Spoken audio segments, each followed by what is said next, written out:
মধ্যরাতের চাঁদ। লেখনীতে মুস্তারিন মুশাররাত। পর্ব ৪১। প্রীতির মাথার মধ্যে বলের মতো ধপ পাড়ছে কয়েকটা কথা। ভাবছে বারংবার, প্রত্যাশা ওনাদের নিজের মেয়ে নয়? তাহলে প্রত্যাশার আসল পরিচয়? আর এটা কি সবাই জানে? নীরব? নীরবের পরিবার? বৃদ্ধা মহিলার গলা স্পষ্ট শোনে প্রীতি। অধরা অবশ্য তখনই মহিলাকে থামিয়ে দিয়ে রাগঢাক করেন। এতে সুস্তুর প্রীতির সন্দেহ তীব্র হয়। তার মানে এই চরম সত্যিটা আসলে সকলে জানে না। আঙুলের খাজে আঙুল গুজে দৃষ্টি ফ্লোরে নিবদ্ধ করে প্রীতি একমনে ভাবতে থাকে, যদি সত্যিই নীরবের ফ্যামিলি না জেনে থাকে, তাহলে জানার পর রিয়াকশন কেমন হবে? এত বড় একটা বিষয় আড়াল করে বিয়ে দেয়া মানে তো ঠকানো। বিশেষ করে শাশুড়িমা সম্বন্ধে একটু হলেও জানে প্রীতি। ঠকানোর দায়ে শাশুড়িমা কি কোনো স্টেপই নিবে না? চাল চুলোহীন, না জানি কোনো নিচু পরিবার, নিচু মানুষের রক্ত। এমন একটা মেয়েকে আদরের ছোট ছেলের বউ হিসেবে কসমিনকালেও নিহারিকা মানতে চাইবেন না। এটা ভাবতেই প্রীতির মনে পৈশাচিক আনন্দ অনুভব হয়। ওদিকে বিদায় মুহূর্ত ঘনিয়ে এসেছে। প্রীতি ঠোঁট চেপে ভাবতে থাকে কি করবে। এক্ষুনি সবাইকে জানিয়ে দিবে? নিজের মাথায় অদৃশ্য হাতে চাটি মারে প্রীতি। নিজেকে আশ্বস্ত করে ভাবল, রিল্যাক্স প্রীতি, রিল্যাক্স। সবুরে মেওয়া ফলে। এত অধৈর্য হলে চলে? এটাই সুবর্ণ সুযোগ। আগে শাশুড়ি মায়ের সাথে একটা ভালো সম্পর্ক তৈরি করতে হবে।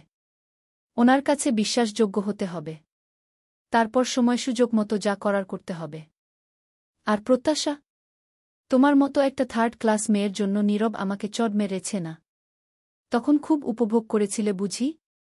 সবকিছু সুদে আসলে ফিরিয়ে দেয়া হবে। চারদিকের হাসি আনন্দ ক্ষীণ হয়ে ভারী হয়ে উঠেছে পরিবেশ। শফিক সাহেব ধীর পায়ে এগিয়ে এসে প্রত্যাশার হাত ধরে নীরবের হাতে তুলে দিলেন।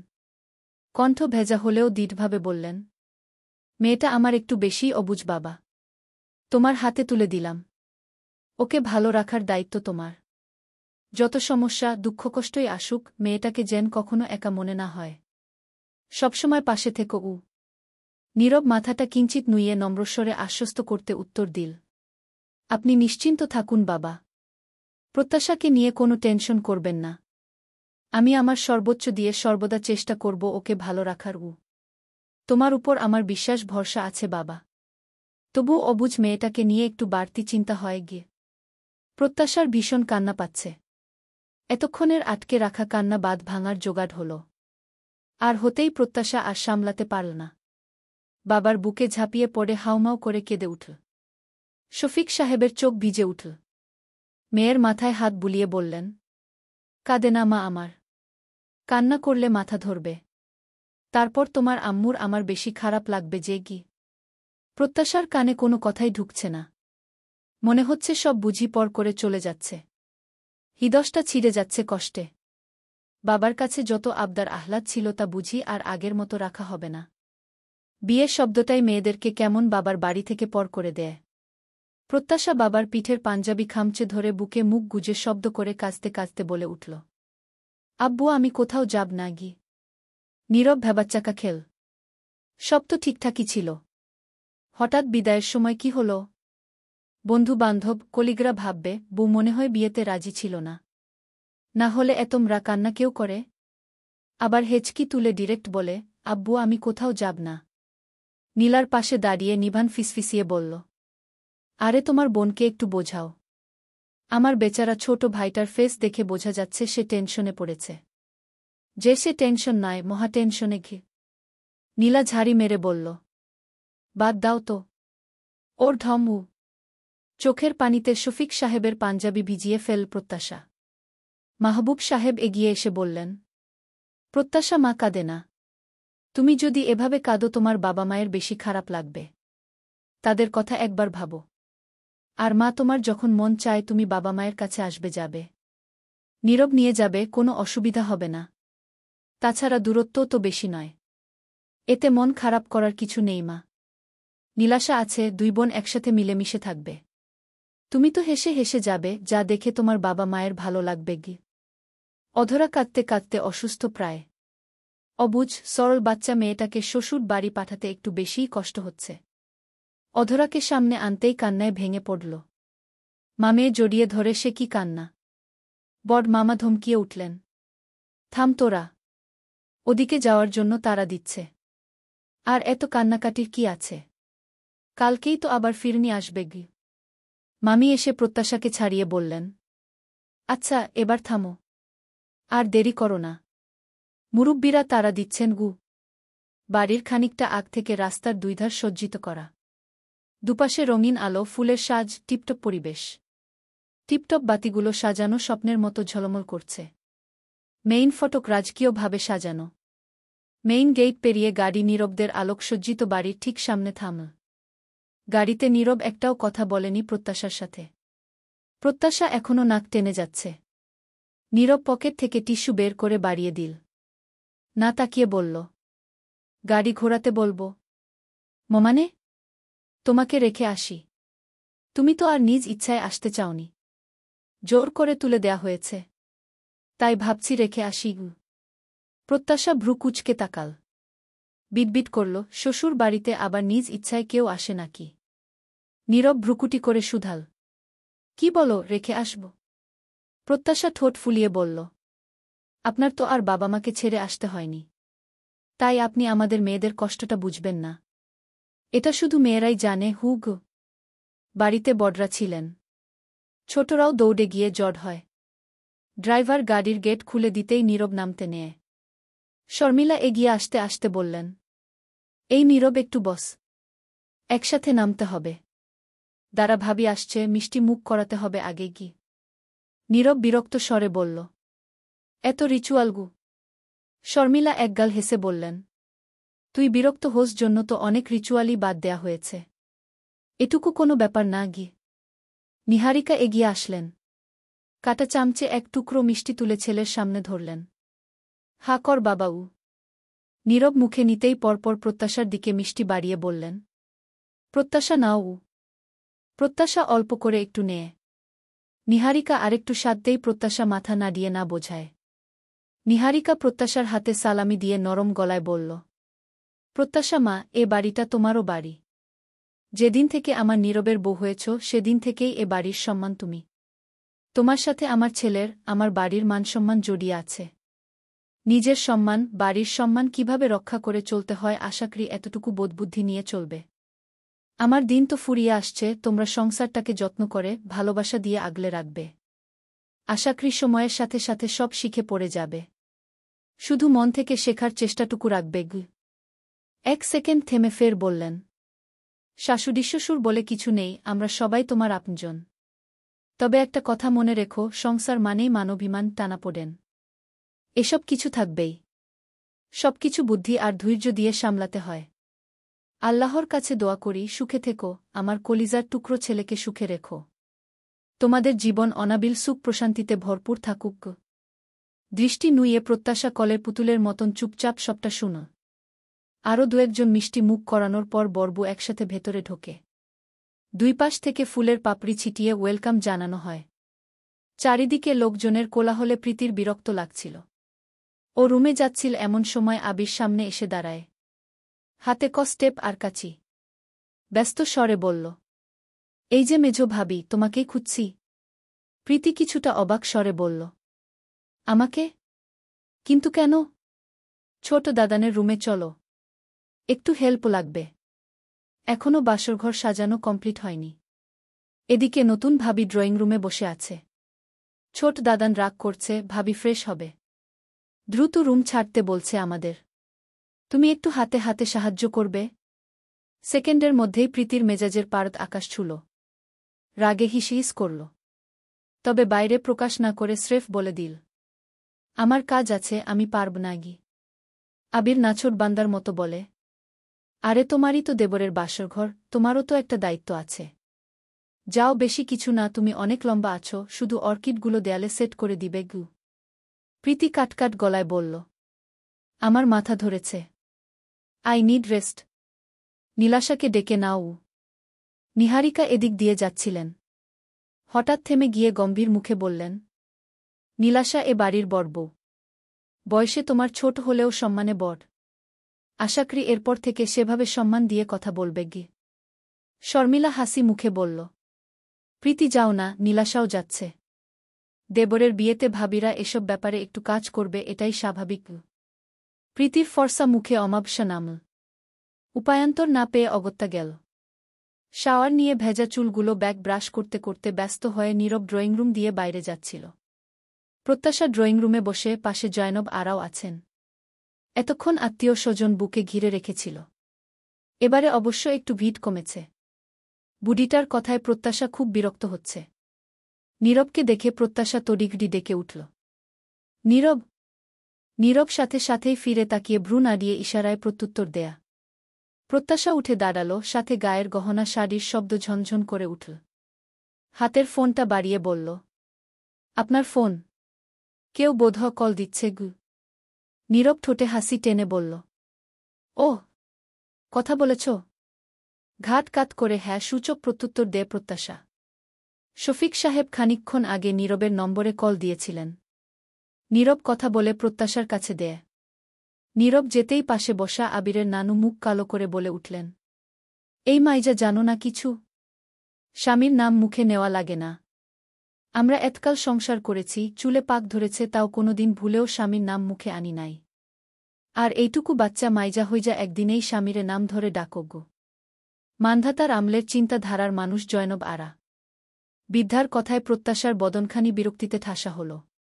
বিটবিট করল, আরে বাস, এই তো একটু আগেই ফিসফিস করে নীরবের বাচ্চার মা হওয়ার ট্রিপস দিচ্ছিল। দ্রুত বাচ্চা নেয়ার পরামর্শ ফ্রিতে দিচ্ছিল। তখন আমাকে বাচ্চা মেয়েটি মনে হয়নি? এখন বরের নাম ধরে ডাকাতে ঠিকই বাচ্চা মেয়েটি মনে হল। উফ, যত্ত সব! মুখে বলল প্রত্যাশা। ও খেয়াল ছিল না। দুঃখিত নানুগু। প্রীতির অসহ্য ঠেকছিল। ও রুম থেকে বেরোনোর ফাঁকফোকর খুঁজছিল। চালাকি করে অফিসিয়াল জরুরি কল এসেছে বলে বেরিয়ে আসে। জানালার সাদা পর্দা হালকা বাতাসে দুলছে। চাঁদের স্নিগ্ধ আলো জানালার ফাঁক গলে রুমে ঠিকরে পড়ছে। রুম জুড়ে তাজা ফুলের ঘ্রাণ মম করছে। বিছানার চারপাশ জুড়ে তাজা গোলাপ আর রজনীগন্ধার গন্ধ ছড়িয়ে। বেডের মাঝখানে লাল গোলাপের পাপড়ি দিয়ে লাভ আঁকা। দেয়ালে ঝুলছে অর্কিডের তোড়া। চতুর্দিকে রাখা সুগন্ধি ক্যান্ডেলগুলো রুমের সৌন্দর্য কুগুণ বাড়িয়ে দিয়েছে। প্রত্যাশা বেডের একপাশে চুপচাপ বসে। গায়ে গোলাপি রঙের সিল্কের সফট শাড়ি। ফ্যানের বাতাসে চুলগুলো এতক্ষণে শুকেছে প্রায়। শাওয়ার নিয়ে সবার সাথে অল্প কিছু খেয়েছে। তখন রুমে ঢুকতে আবির আর এক কাজিন নীরবের থেকে বাসর সাজানোর বকশিস 10,000 নিয়েছে। ঘড়িতে রাত 11:45 বাজে। ডিনার টেবিলে নীরবের সাথে দেখা হয়েছিল, এর মধ্যে আর দেখা সাক্ষাৎ হয়নি। উনি নাকি বাইরে ফ্রেন্ডদের সাথে আছেন। ফোনটা হাতে নিয়ে ফেসবুকে ঢুকতেই মেসেঞ্জারে মেসেজ নোটিফিকেশন এল। গ্রুপে ঢুকতেই ফ্রেন্ডদের মেসেজে সয়লাভ। প্রত্যাশাকে দেখেই হ্যাপি মেসেজ পাঠাল। ওই ছুঁই অনলাইনে কি করছিস? কোয়েল সেখানে হা হা দিল। ফাজলামি করে গানের লাইন লিখল, আমার বুক কাঁপে যে দুরু দুরু মনে লাগে ভয়, জানি না তো আজ নিশিতে কি জানি কি হয়। রোহান সেখানে রিপ্লাই দেয়, আমার ইচ্ছে করে ময়ূরপঙ্খিনায় চড়িয়া তোমায় নিয়ে প্রেম যমুনায় যাব ভাসিয়া, আমি যাব ভাসিয়া ঘরের বাত্তি নিভাইয়া গু। হ্যাপি আংরি রিয়েক্ট দিয়ে লিখল, ফেজল ডুইট হ্যায় আক লাফ দাই গর্প তেক বার খোর দেব। এই ডুইটার জন্য ফোরাবিশ নষ্ট। নাহিদ লিখল, মামু এভাবেই চলবে কি তবে? ওদের হয়েছে কবে, আমাদেরও হবে গি। আবার মেসেজ দিল নাহিদ, শাখ লার মিঙ্গেলদের মাঝে নিজেকে একেবারে এতিম এতিম লাগছে গি। ওদিকে প্রত্যাশা নীরব দর্শক হয়ে এদের মেসেজ দেখে যাচ্ছে। নাহিদ এবার একটু অবাক হওয়ার ইমুজির সাথে লিখল, আই তুই বাসর ঘরে না থেকে অনলাইনে কি করছিস? প্রত্যাশা লিখল, মস্কুইটো মার্টেখে। কোয়েল লিখল, তোর বরকে বিড়াল মারতে বলিস গু। প্রত্যাশা চট করে এক কাজ করে বসল। ফট করে গ্রুপ থেকে লিভ নেয়। আগামী 1 সপ্তাহ আর গ্রুপে জয়েন্টয়েন হবে না। ওরা সবটা জাফাজিল। লজ্জা দিয়ে মেরে ফেলবে। দরজা ঠেলে নীরব রুমে প্রবেশ করে। বিছানায় একপল তাকায়। প্রত্যাশা শাড়ির আঁচল আঙুলে পেঁচাচ্ছে তো খুলছে। কোনো কিছু না বলে সরাসরি নীরব ওয়াশরুম থেকে ফ্রেশ হয়ে বেরো। পরনে নেভি ব্লু টি শার্ট আর অফ হোয়াইট ট্রাউজার। তোয়ালে দিয়ে মুখ মুছতে মুছতে সুধাল, মন খারাপ? মাথা নাড়িয়ে বলল প্রত্যাশা। উহু কি? নিহারিকা শর্মিলা টেবিল গুছিয়ে রাখছে। নীলাও হাতে হাতে সাহায্য করছে। জগ থেকে ওয়াটার বোতলে পানি ঢালছিল প্রীতি। এর মধ্যে জয়নব আরা এগিয়ে এসে বললেন, এই যে মেজনাত বউ, এদিকে আজব। প্রীতি কাছে আসতেই বৃদ্ধা ফিসফিসিয়ে বললেন, শোনো তোমারে বলি, বড় নাতবু তো আবার নতুন বুয়ের বোন হয়। সে কেমনে এসব ব্যাপারে থাকব? তাই তোমারেই বলতাছি, এই যে দুধের গ্লাসটা একটু দিয়া আইসো।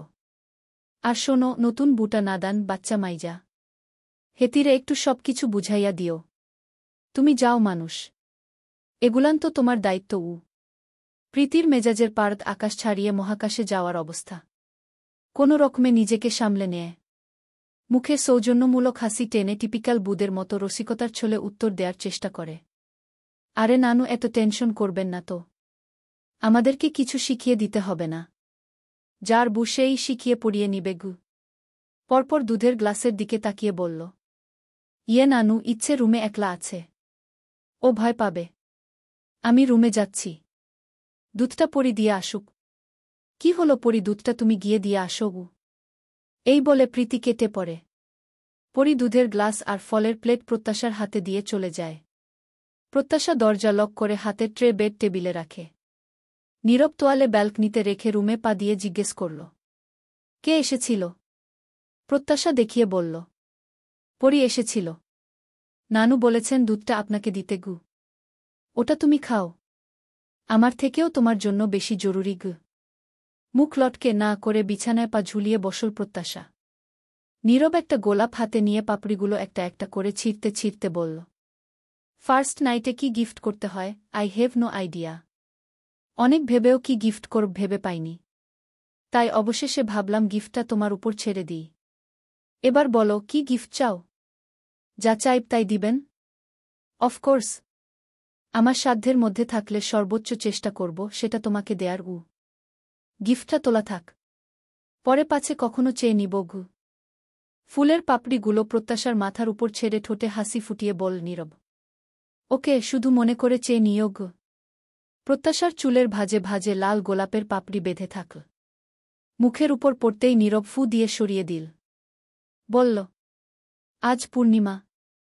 তোমাকে একটা কথা বলা হয়নি, তোমার পরীক্ষা শেষ হতেই একটু তাড়াহুড়ো করে বিয়ের অনুষ্ঠান করার কারণ আজকের ডেট। ক্যালেন্ডারে দেখলাম আজকের তারিখটায় পূর্ণিমা। আকাশের পূর্ণ চাঁদকে সাক্ষী রেখে আমার জীবনের চাঁদের সাথে প্রথম মুহূর্ত কাটাব, এটা আমার শখ ছিল। শখটা উপরওয়ালার মেহেরবানিতে পূরণ হয়ে যাচ্ছে গি। নীরব উঠে জানালার পর্দা সরিয়ে দেয়া। প্রত্যাশা ঝটপট পাশাপাশি দাঁড়িয়ে বলল, আগে বলেননি কেন? নীরব পেছন থেকে প্রত্যাশার কোমর জড়িয়ে ঘাড়ে থুতনি রেখে বলল, এখন তো শুনলে গু। আকাশে থালার মতো চাঁদটা রূপলি আলো ঠিকরে দিচ্ছে, মুহূর্তটাকে আরও আবেশিত করে তুলছে। নীরবের গরম নিঃশ্বাস প্রত্যাশার ঘাড়ে আছড়ে পড়ছে। প্রত্যাশার শরীর কেঁপে উঠল। নীরবের হাত প্রত্যাশার শাড়ির আঁচল গলে পেট ছুঁয়েছে। প্রত্যাশা কাপা কাপা স্বরে বলল, নীরব। প্রত্যাশাকে নিজের দিকে ঘুরিয়ে নেয় নীরব। প্রত্যাশার ঠোঁটের উপর তর্জনী আঙুল রেখে হাসকি স্বরে বলল, চুপ, say nothing, just feel me. প্রত্যাশার চোখ বুজে আসার জোগাড়।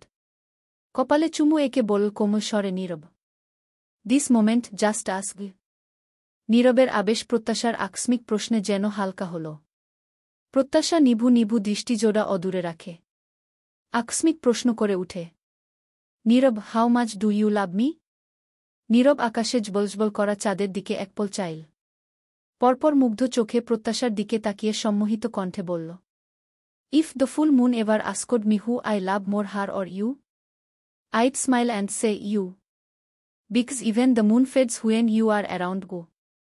প্রত্যাশার ভেতর একটা শীতল শান্ত প্রশান্তির স্রোত বইয়ে গেল। দুজনের মাঝের দূরত্ব ঘুচিয়ে প্রত্যাশাকে শক্ত করে জড়িয়ে ধরে আরও বল Nirab, I love you so much. নীরবের বুকে মাথাটা এলিয়ে চোখ বুজে অস্ফুটে বল Pratyasha, I love you so much too. নীরব কিছুক্ষণ প্রত্যাশাকে বুকের ভেতর ধরে রাখল। তারপর ছেড়ে কাবার্ডের উপর রাখা ব্যাগ থেকে একটা ছোট্ট প্যাকেট বের করে সামনে ধরল। ঠোঁটে দুষ্টু হাসি নিয়ে বলল, বাসর রাতে কিছু তো একটা গিফট দিতে হয়, সেই হিসেবে এটা। তবে তোমার পছন্দমতো, তোমার চাওয়া অনুযায়ী গিফটটাও পাওনা রইল গে। একটা সূক্ষ্ম নকশার বিছা প্রত্যাশার সামনে জ্বলজ্বল করছে। প্রত্যাশা হেসে ফেল। বলল, এই রে, আমি তো কোনো গিফট আনিনি গিয়ে। প্রত্যাশার সামনে হাঁটু গেড়ে বসতে বসতে বলে নীরব, আজ তো তুমিটাই তো আমার। এর চেয়ে বড় গিফট আর কিছু হয় নাকি গু? এক হাতে শাড়ির আঁচল সরিয়ে বিছাটা যত্ন সহকারে পুড়িয়ে দেয় নীরব। আঙুলের স্পর্শে প্রত্যাশার শরীর শিরশির করে উঠছে। পড়ানো শেষে নীরব অদ্ভুত এক কাজ করে বসল। প্রত্যাশার কোমর দুই হাতে শক্ত করে ধরে নিজের কাছে টানল। পেটে মুখ ডুবিয়ে নরম এক চুমু আঁকে। প্রত্যাশার নিঃশ্বাস বুকে আটকে আসল। আঙুল ছুটে গেল নীরবের চুলের ভাঁজে। খিচে চোখ বুজে নিয়ে প্রত্যাশা। নীরব এক ঝটকায় বুকে কোলে তুলে নিয়ে আলগোছে বিছানায় শুইয়ে দেয়া। জানালার পর্দা টেনে আলো নিভিয়ে দেয় নীরব। ক্যান্ডেলের মৃদু আলো জ্বলছে। সেই আলো লজ্জায় লাল হওয়া প্রত্যাশাকে মোহনীয় লাগছে। নীরবের নিঃশ্বাস বেপরোয়া ছুটছে। প্রত্যাশার উপর ভার ছেড়ে চোখে চোখ রেখে গম্ভীর কোমল স্বরে বল নীরব, বিয়ে শুধু একটা পবিত্র বাঁধনই নয়। বিয়ে হল দুইটা হৃদয়ের একসাথে চলার অঙ্গীকার। দায়িত্ব, বিশ্বাস, স্যাক্রিফাইস আর ভালোবাসা দিয়ে যে বাঁধন গড়ে ওঠে সেটা কখনো ভাঙে না, অটুট থেকে যায়। আমি চাই আমাদের তেমনি দৃঢ়, অম্লান বাঁধন হোক গু। গরম নিঃশ্বাসের বর্ষণ প্রত্যাশার চোখে মুখে পড়ছে। প্রত্যাশার বুকের ভেতর দ্রিমদ্রিম শব্দ হচ্ছে। কথারা আজ যেন খেই হারিয়েছে। কিছুই বলতে পারছে না। নীরব প্রত্যাশার কপালে কপাল ঠেকিয়ে বলল, তুমি আমার জীবনের সবচেয়ে বড় উপহার। আজ থেকে আমি প্রতিদিন তোমাকে নতুন করে চাইব, নতুন করে ভালোবাসব। পৃথিবী বদলালেও, সময় বদলালেও আমি বদলাব না। তুমি থাকবে আমার প্রথম আর শেষ ঠিকানা হয়ে। ভালোবাসা দিয়ে মুড়িয়ে রাখব তোমাকে। প্রত্যাশা, মে আই? প্রত্যাশা মুখে কিছুই বলতে পারল না।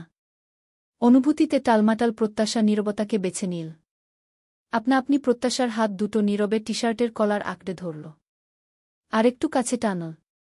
বইয়ের নীরব অনুমতি পেতেই নীরব চূড়ান্ত বেসামাল হয়। চলবে। মধ্যরাতের চাঁদ। লেখনীতে মুস্তারিন মুশাররাত। পর্ব ৪২। ভোরের হালকা কোমল আলো সফেদ পর্দার ফাঁকফোকর গলে রুমে ঢুকছে। আধো অন্ধকার ঘরটায় এক অদ্ভুত শান্তি মিশে আছে। শরীরে গত রাতের ক্লান্তি মিশে থাকা এক মিষ্টি ব্যথা নিয়ে ঘুম ভাঙে প্রত্যাশার। নতুন ভোরের শুরুতেই একটু অন্যরকম অনুভূতি হল। দুর্বল শরীর, হালকা পেইন, চোখে মুখে একরাশ লজ্জার আভা নিয়ে পিটপিট করে চোখ মেলে তাকায় প্রত্যাশা। এর মধ্যে হঠাৎ করেই কানে এলো দরজায় টোকা পড়ার শব্দ। প্রত্যাশা সহসাই উঠে বসে হাত দিয়ে শাড়ি খুঁজল। ব্লাউজের হুকগুলো এলোমেলো করে জোড়া লাগানো। শাড়ি না পেয়ে ত্রস্ত কাঁথা টেনে বুকের উপর তুলতেই চোখে পড়ল নীরবের ফর্সা উন্মুক্ত পিঠ। সাথে সাথেই লজ্জায় জিভ কাটল মেয়েটা। নীরব উপুট হয়ে ঘুমিয়ে আছে বিভোরে। পরমুহূর্তেই নজর যায় শাড়ির কিছু অংশ নীরবের গায়ের তলা হয়ে বেড ছাড়িয়ে ফ্লোরে গড়াগড়ি খাচ্ছে। আলতো করে নীরবের পিঠে হাত রাখল। মৃদু ধাক্কা দিয়ে ডাকল, শুনুন। নীরব এক চুলও নড়ল না, পূর্বের মতো নিশ্চিন্তে আরামসে বান্দা ঘুমুচ্ছেন। প্রত্যাশা এবারে একটু জোরে ধাক্কা দিয়ে ডাকল, এই উঠুন না, কেউ এসেছে বোধহয়। শাড়িটা আপনার গায়ের তলায়। নীরব এবারে কিঞ্চিত নড়ল।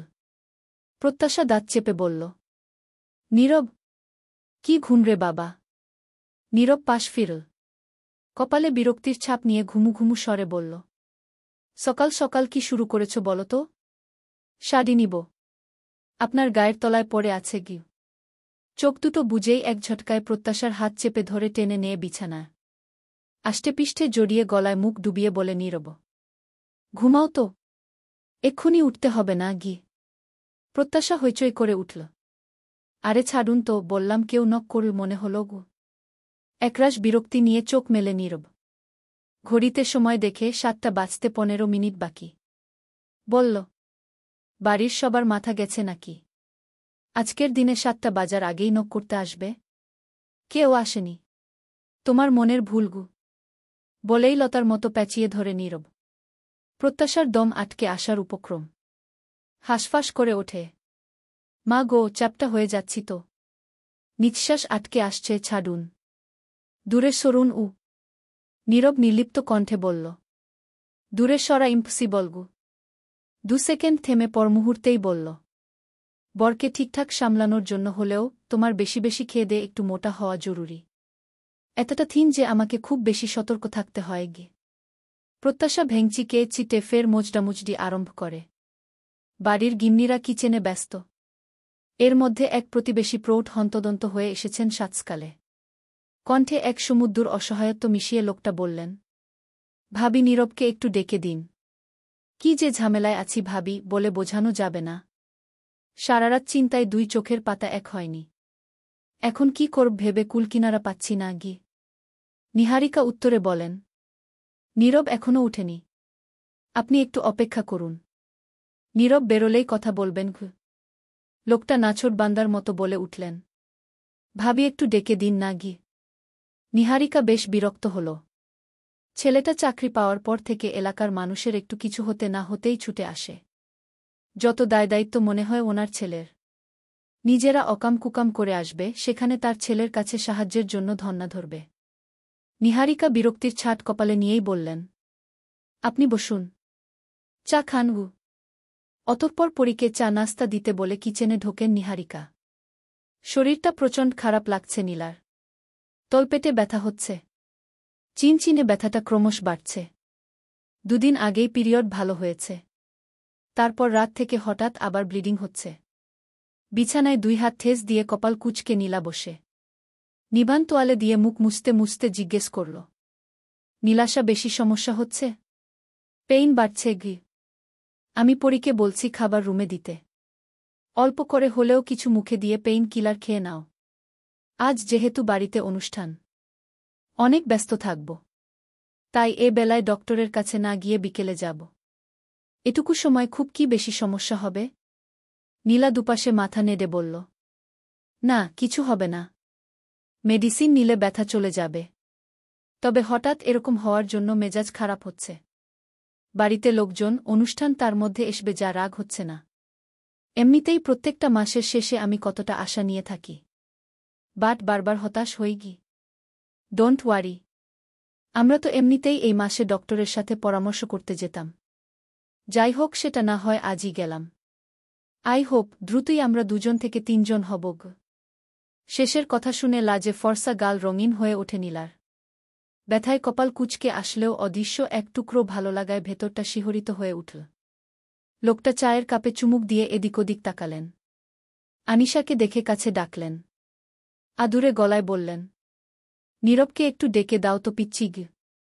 আনিশা গোল গোল চোখ করে তাকিয়ে উল্টো প্রশ্ন করল, ছোট দাদান? লোকটা অত বুঝলেন না, তবে চট করে বললেন, এ বাড়ির পুলিশ ছেলেটাকে তো চিনো? হুগ।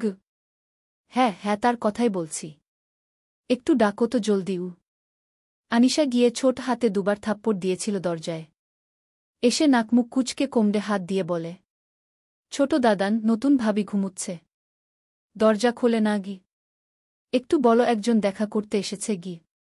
আমি আর যেতে পারব না। ছোট দাদান বকবে গি। আনিশা আর কথা কানে না তুলে ইচ্ছের কাছে যায়। এদিকে চা নাস্তা শেষ হয়েছে, তবুও নীরবের ঘুম থেকে উঠার নাম নেই। লোকটা আবার ডেকে উঠলেন, ভাবি একটু ডেকে দিন না গি। প্রীতি ফ্রেশ হয়ে কিচেনে যায়। মুখে হাসি টেনে কোমল গলায় বলল, মা আমি কফি বানাই? নিহারিকা একপল দেখে ফের হাতের কাজ করতে করতে ঘাড় নেড়ে হ্যাঁ সূচক বললেন।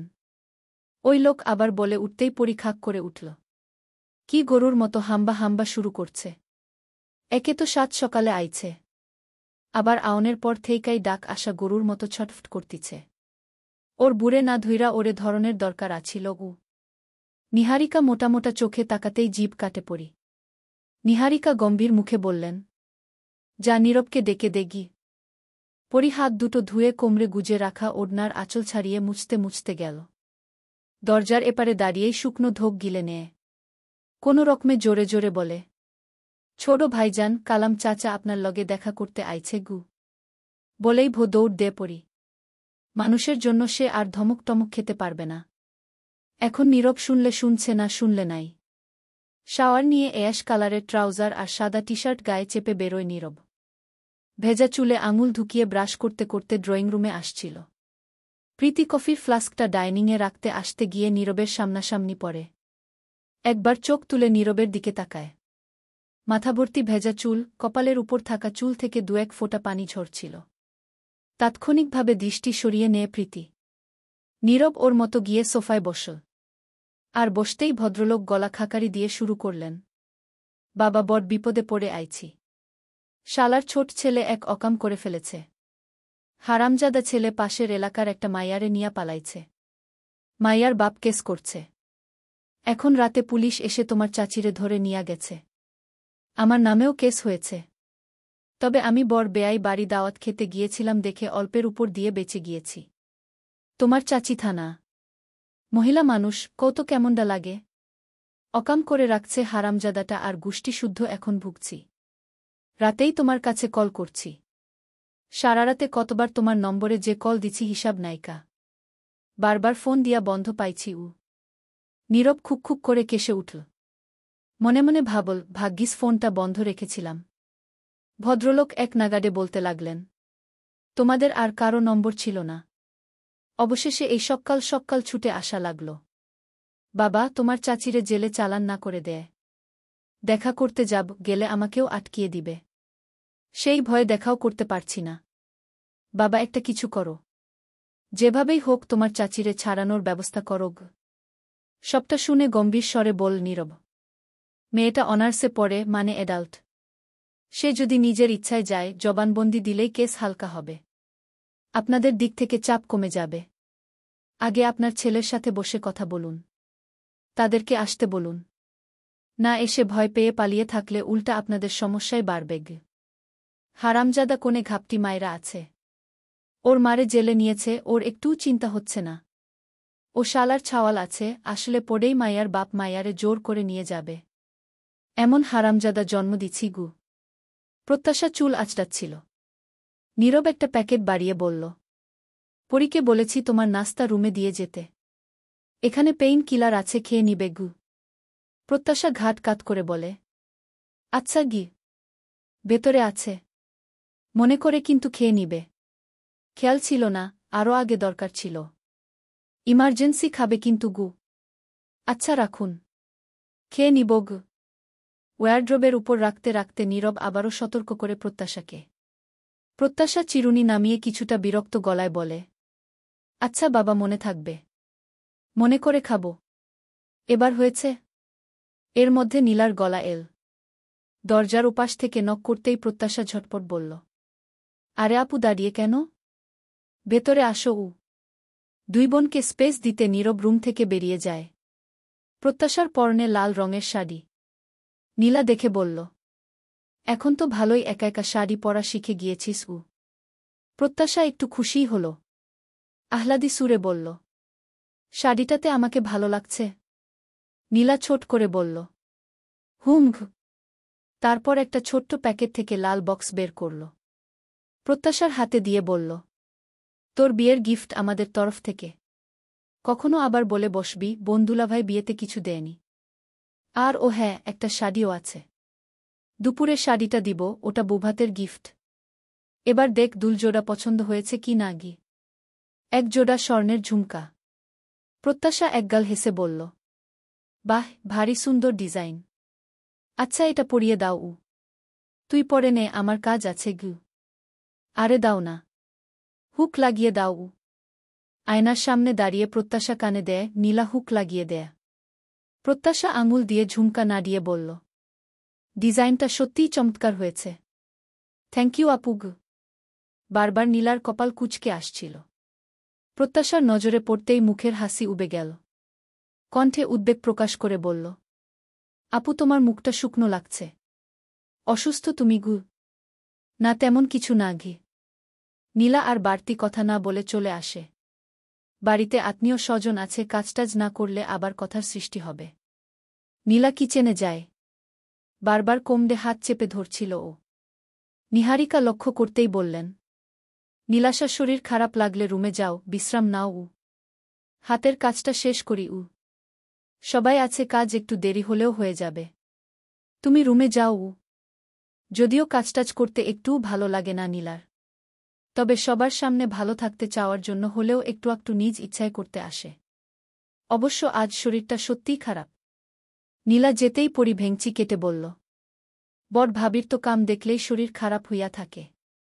যেদিনই বেশি কাম থাকে সেদিনই উনি গি। নিহারিকার কথায় থেমে যায় পরি। নিহারিকা ধমকিয়ে উঠলেন, বাড়তি কথা বাদ দিয়ে তোর কাজ তুই করবু। বোবাতের অনুষ্ঠান ভালোভাবে মিটতে না মিটতেই নীলাশা অসুস্থ হয়ে পড়ে। আত্মীয়স্বজনের খাওয়া দাওয়ার পাট অবশ্য চুকে গিয়েছিল। কাছের নিকট আত্মীয় ছাড়া বাকি নিমন্ত্রিত অতিথিরা বিদায় নিয়েছে। প্রত্যাশা নীরব ও বাড়ি যাবে। এর মধ্যে অতিরিক্ত ব্লিডিংয়ে নীলা জ্ঞান হারায়। নীলাশাকে সাথে সাথেই হাসপাতালে ভর্তি করা হয়। দ্রুত ব্লাড দেয়া হয়। সাথে একের পর এক টেস্ট তো আছেই। টেস্টের রিপোর্ট এখনও দেয়া হয়নি। ঘড়ির কাঁটা রাত 10টার ঘর ছুঁই ছুঁই। নীরব নিভানের সাথে হাসপাতালে। অধরা আর নিহারিকা আছেন কেবিনে নীলার কাছে। নীরবের ফোনটা কেঁপে উঠল। রিসিভ করতেই প্রত্যাশার কান্না মিশ্রিত কণ্ঠস্বর আসল। একটু পরপরই ফোন দিয়ে জ্বালিয়ে খাচ্ছে। আর কান্না করছে। নীরব ঠান্ডা গলায় বলল, হ্যাঁ প্রত্যাশা বলো। প্রত্যাশা ভেজা গলায় বলল, নীরব আপু কেমন আছে? আমি ওখানে যাব। প্রত্যাশা বাচ্চাদের মতো জিদ করো না।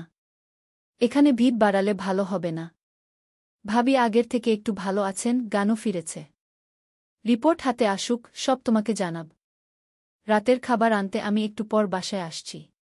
তুমি খেয়ে নাও, আর একদম কান্নাকাটি করবে না, কেমন? প্রত্যাশাকে বুঝিয়ে শুনিয়ে নীরব ফোন রাখে। এর মধ্যে একজন দায়িত্বরত নার্স এসে কাগজে কিছু লিখতে লিখতে জিজ্ঞেস করলেন, পেশেন্টের ছেলে মেয়ে কজন? মধ্যরাতের চাঁদ। লেখনীতে মুস্তা রিম মুশাররাত। পর্ব 43। জীবনের চেয়ে মূল্যবান আর কিছুই নয়। তবুও নিভান হাল ছাড়েনি। দুদিন ধরে এক ডক্টরের পর আরেক ডক্টরের কাছে ছুটে গেছে। অনুরোধ করেছে, কোনোভাবে কি ইউটেরাস না চিটে শুধু টিউমারটা ফেলা যায়? প্রতিটি ডক্টরের একই উত্তর, দেখুন মিস্টার নিভান, আপনার স্ত্রীর জরাজুতে ইতিমধ্যেই সংক্রমণ ছড়িয়েছে। এই অবস্থায় যদি টিউমার রেখে দেওয়া হয়, ক্যান্সার হওয়ার ঝুঁকি খুব বেশি। যেখানে জীবন হুমকির মুখে, সেখানে ভবিষ্যতের সন্তান নেওয়ার আশা ধরে রাখা ঠিক হবে না। আমরা শুধু একটা পথই দেখছি, জরাজু কেটে টিউমার অপসারণ। অবশেষে অপারেশন করা হয়। সময় গড়িয়েছে।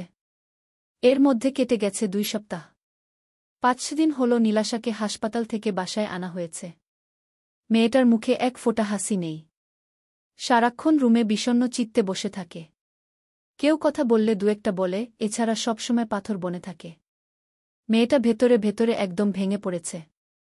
বাইরে গোধূলির ম্লান আলো থাকলেও রুমের ভেতরটা অন্ধকারে ঢাকা। বিছানার হেডে হেলান দিয়ে নীলা আতশোয়া হয়ে চোখ বুজেছিল। এমন সময় রুমে আলো জ্বলে উঠতেই চোখের পাতা কুঁচকে এল। হাতের অফিসিয়াল ব্যাগটা সোফায় নামাতে নামাতে স্ত্রীর দিকে তাকাল নিভান। আর তাকাতেই বুকের ভেতরটা হুহু করে উঠল। দীর্ঘশ্বাস ফেলে শার্টের হাতার বোতাম খুলতে খুলতে মৃদুস্বরে বলল, লাইট না দিয়ে অন্ধকারে বসে আছো যে এই ভর সন্ধ্যায়? নীলার শুকনো খড়খড়ে ঠোঁটজোড়া কেঁপে উঠল। নিঃসাট গলা উত্তর দিল, যার গোটা জীবনটাই অন্ধকারে ঢেকে গেছে, তার জীবনে আলো জ্বালিয়ে বা কী হবে? নীলাশা বাচ্চাই জীবনের সব নয়। তুমি এত ভেঙে পড়ছ কেন? কয়েক মুহূর্ত নিরুত্তর থেকে পরমুহূর্তেই আকস্মিক প্রশ্ন করে ওঠে নীলা, তুমি কি আবার বিয়ে করবে নিভান? নিভান থমকে গেল। চমকে তাকাল স্ত্রীর দিকে। নীলা ঠোঁটে তাচ্ছিলের হাসি টেনে বলল, শুধু শুধু আমার জন্য তুমি কেন বাবা হওয়ার আনন্দ থেকে বঞ্চিত হবে? আমি কোনোদিন তোমাকে সন্তান দিতে পারব না। তোমাকে নিজের সন্তানের খুশি দিতে পারব না। সমস্যা তো আমার। আমার জন্য তুমিই বা কেন সাফার করবে? নীলার সামনে বসল নিভান। নীলার হিমশীতল হাত দুটো নিজের হাতে নিয়ে গম্ভীর স্বরে বলল, নীলা, আজ যা বলেছ আর কখনো বলবে না। আমি তোমাকে ভালোবাসি। তুমি সুস্থ আছো, আমার পাশে আছো, এটাই আমার কাছে সবচেয়ে বড় পাওয়া। আমার বাচ্চা চাই না। এতক্ষণ শক্ত হয়ে থাকা নীলার ঠোঁট ফেটে কান্না বেরিয়ে এল। ফুপিয়ে উঠল। নিভান, আমার মনে হচ্ছে এবারে আমি বোধহয় তোমাকে হারিয়ে ফেলব।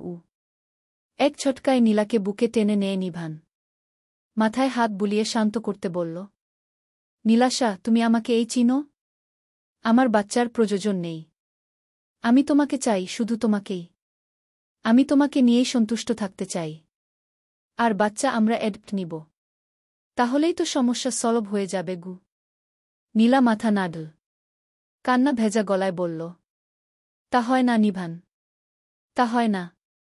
নিজের রক্তের সন্তান, নিজের শরীরের বাচ্চার সাথে যে অনুভূতি জড়িয়ে থাকে সেটা অন্যের বাচ্চাকে মানুষ করে পাওয়া যায় কি? নিজের রক্ত বলেও একটা কথা আছে কি? নীলা ঝরঝরিয়ে কেঁদে উঠল।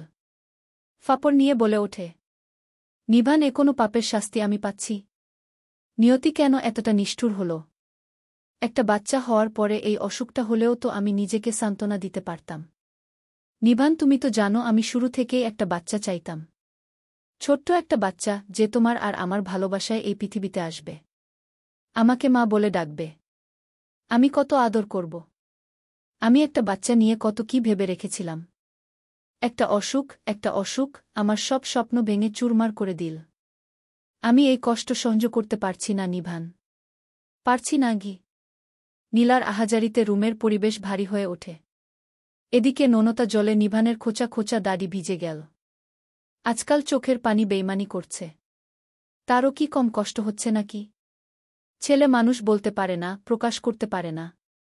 সেও যে ভেতরে ভেতরে গুমরে মরছে।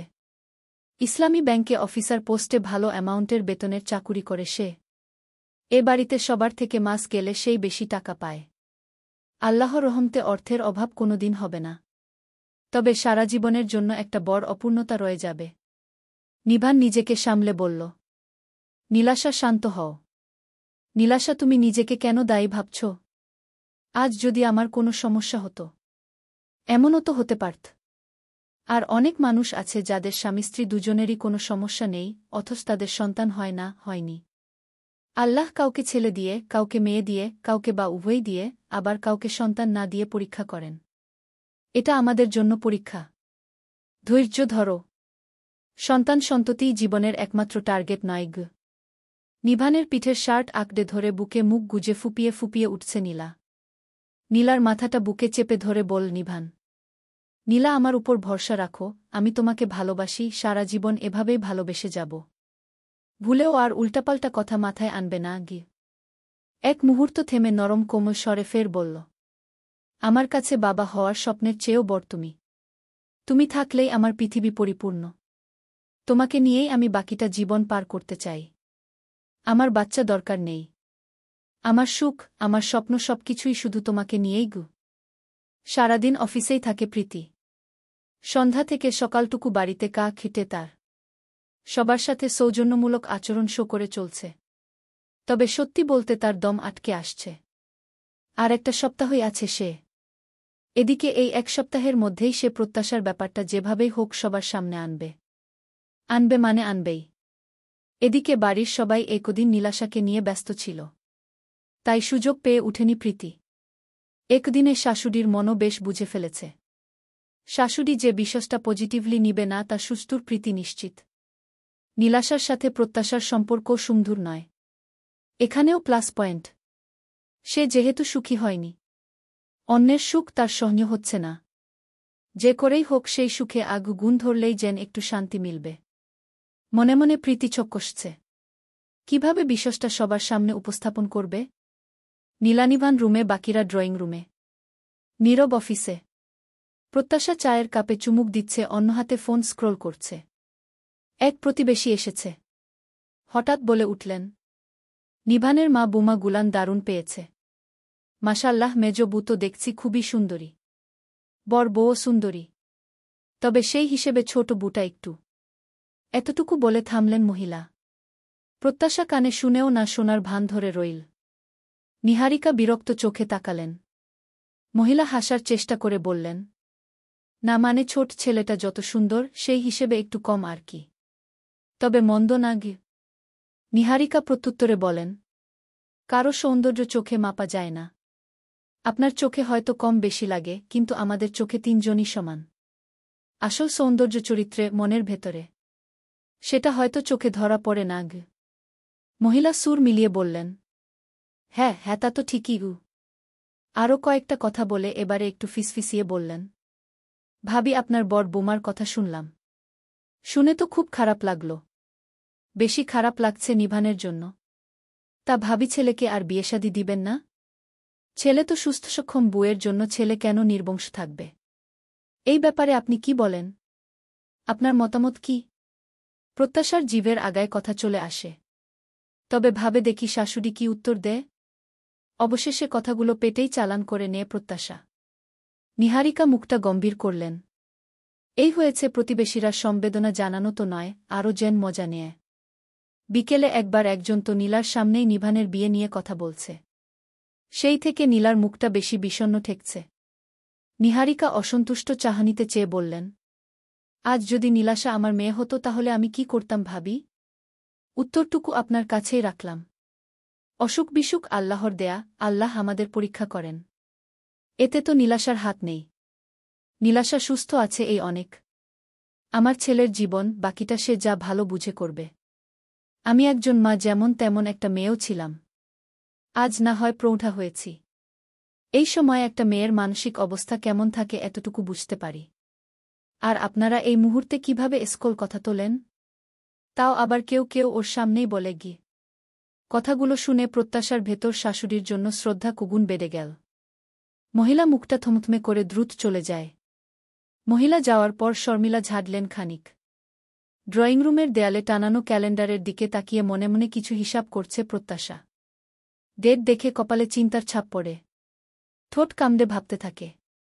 এর মধ্যে ভাবনার সুতো ছিঁড়ে ইচ্ছের ধাক্কায় ছোট্ট প্রজাপতি ক্লিপটা প্রত্যাশার সামনে ধরে অন্য হাতে প্রত্যাশার হাত নাড়িয়ে বলল, এই এটা লাগিয়ে দাও তো।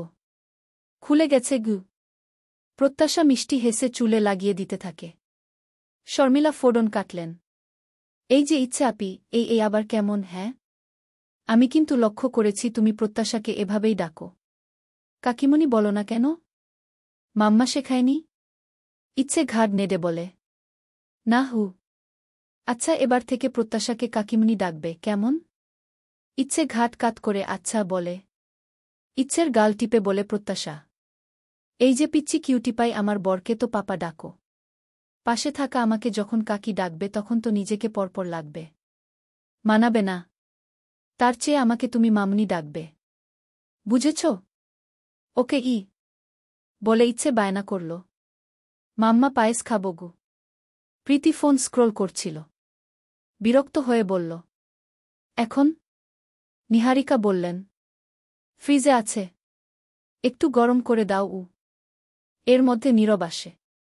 হাতে আনিশা আর ইচ্ছের জন্য চকলেট থাকে। ওদের দুজনকে দিতে দিতে প্রত্যাশার দিকে একপল তাকায়। মায়ের সাথে দু একটা কথা বলে রুমে যেতে গিয়ে ঘাট ফিরিয়ে প্রত্যাশার দিকে তাকিয়ে ইশারা করে। প্রত্যাশাও চোখের ইশারায় উত্তর দিল, বোঝাল, আপনি যান, আমি আসছি। অফিস থেকে ফিরে ফ্রেশ হয়ে কফি খাওয়া নীরবের নিত্যদিনের অভ্যাস। প্রত্যাশা উঠে সোজা কিচেনে যায় কফি বানাতে। কফি বানাতে ব্যস্ত প্রত্যাশা। এর মধ্যে প্রীতি মেয়ের জন্য পায়েস গরম করতে আসে। ধোয়া ওঠা কফির মগ নিয়ে যেতে গিয়ে কি মনে করে প্রত্যাশা টেস্ট করতে হঠাৎ ঠোঁট ছোঁয়াল। সাথে সাথে নাকমুখ সিটকে বিটবিট করে। ইস, কি তেতো! এসপি সাহেব ব্ল্যাক কফি খায় কি করে? এই জন্য তো মুখের কথাও রসকসহীন তেতো। পাশ থেকে প্রীতি সরু চোখে তাকিয়ে হঠাৎ জিজ্ঞেস করল, ওয়েট, কফিটা নীরবের জন্য বানালে না? হুগ। প্রীতি ভুরু কুচকে বলল, মানে নিজের ঠোঁট ছোঁয়ানো কফি এখন অন্যকে দিবে এটো করে? বাহ, কি দারুণ আদবকায়দা তোমার! প্রত্যাশা চোখমুখ কুচকে বলল, আরে আবার এমন কি? যার রোজকারের রুটিনেই আমার থুতু ইনক্লুডেড, তার কাছে একটা চুমুক কি খুব বেশি? প্রীতি বুঝতে না পেরে প্রশ্ন করল, হোয়াট? বলতে চাচ্ছি, যেখানে এসপি সাহেব নিজেই রোজ থুতুযুক্ত চুমু খায়, সেখানে তার কফিতে আমার চুমুকে এটোর কি আছে? বরং মহব্বত বাড়বে। হুগ। প্রীতি খুক করে কেসে উঠল। প্রত্যাশা ভেঙচি কে চিটে সামনের চুল এক হাতে উড়িয়ে ভাব নিয়ে চলে গেল, মুচকি মুচকি হেসে। যেতে যেতে বিটবিট করল, শাকচুন্নি একটা। এর জন্য এসপি সাহেবের কাছে কি বকুনিটাই না খেতে হয়েছিল। ভাইবোন দুটো মিলে আমাকে উনার কাছে খাটো করেছিল না? এবার দেখ আর্জ বল। সাথে লুচির মতো ফলগু। চলবে। নিভান নীলাশার অংশটুকু দরকার ছিল। বিরক্ত লাগলে করার কিছু নেই। আপনাদের প্রেডিকশন তুলে ধরুন। নেক্সট, নাইস, ভালো হয়েছে এগুলো মন্তব্য দেখলে বিরক্ত লাগে। কষ্ট করে দু এক লাইন মন্তব্য করবেন। Happy reading. মধ্যরাতের চাঁদ। লেখনীতে মুস্তা রিম মুশাররাত। পর্ব ৪৪। রোদ ঝলমলে মিষ্টি দিন। নীরব আয়নার সামনে দাঁড়িয়ে অফিসের জন্য রেডি হচ্ছে। হঠাৎই সামনে এসে দাঁড়াল প্রত্যাশা। মুখে টেনে নীল দুষ্টু মিষ্টি হাসি। নীরব শার্টটা গায়ে জড়াতে জড়াতে ভ্রু নাচিয়ে বলল, কি?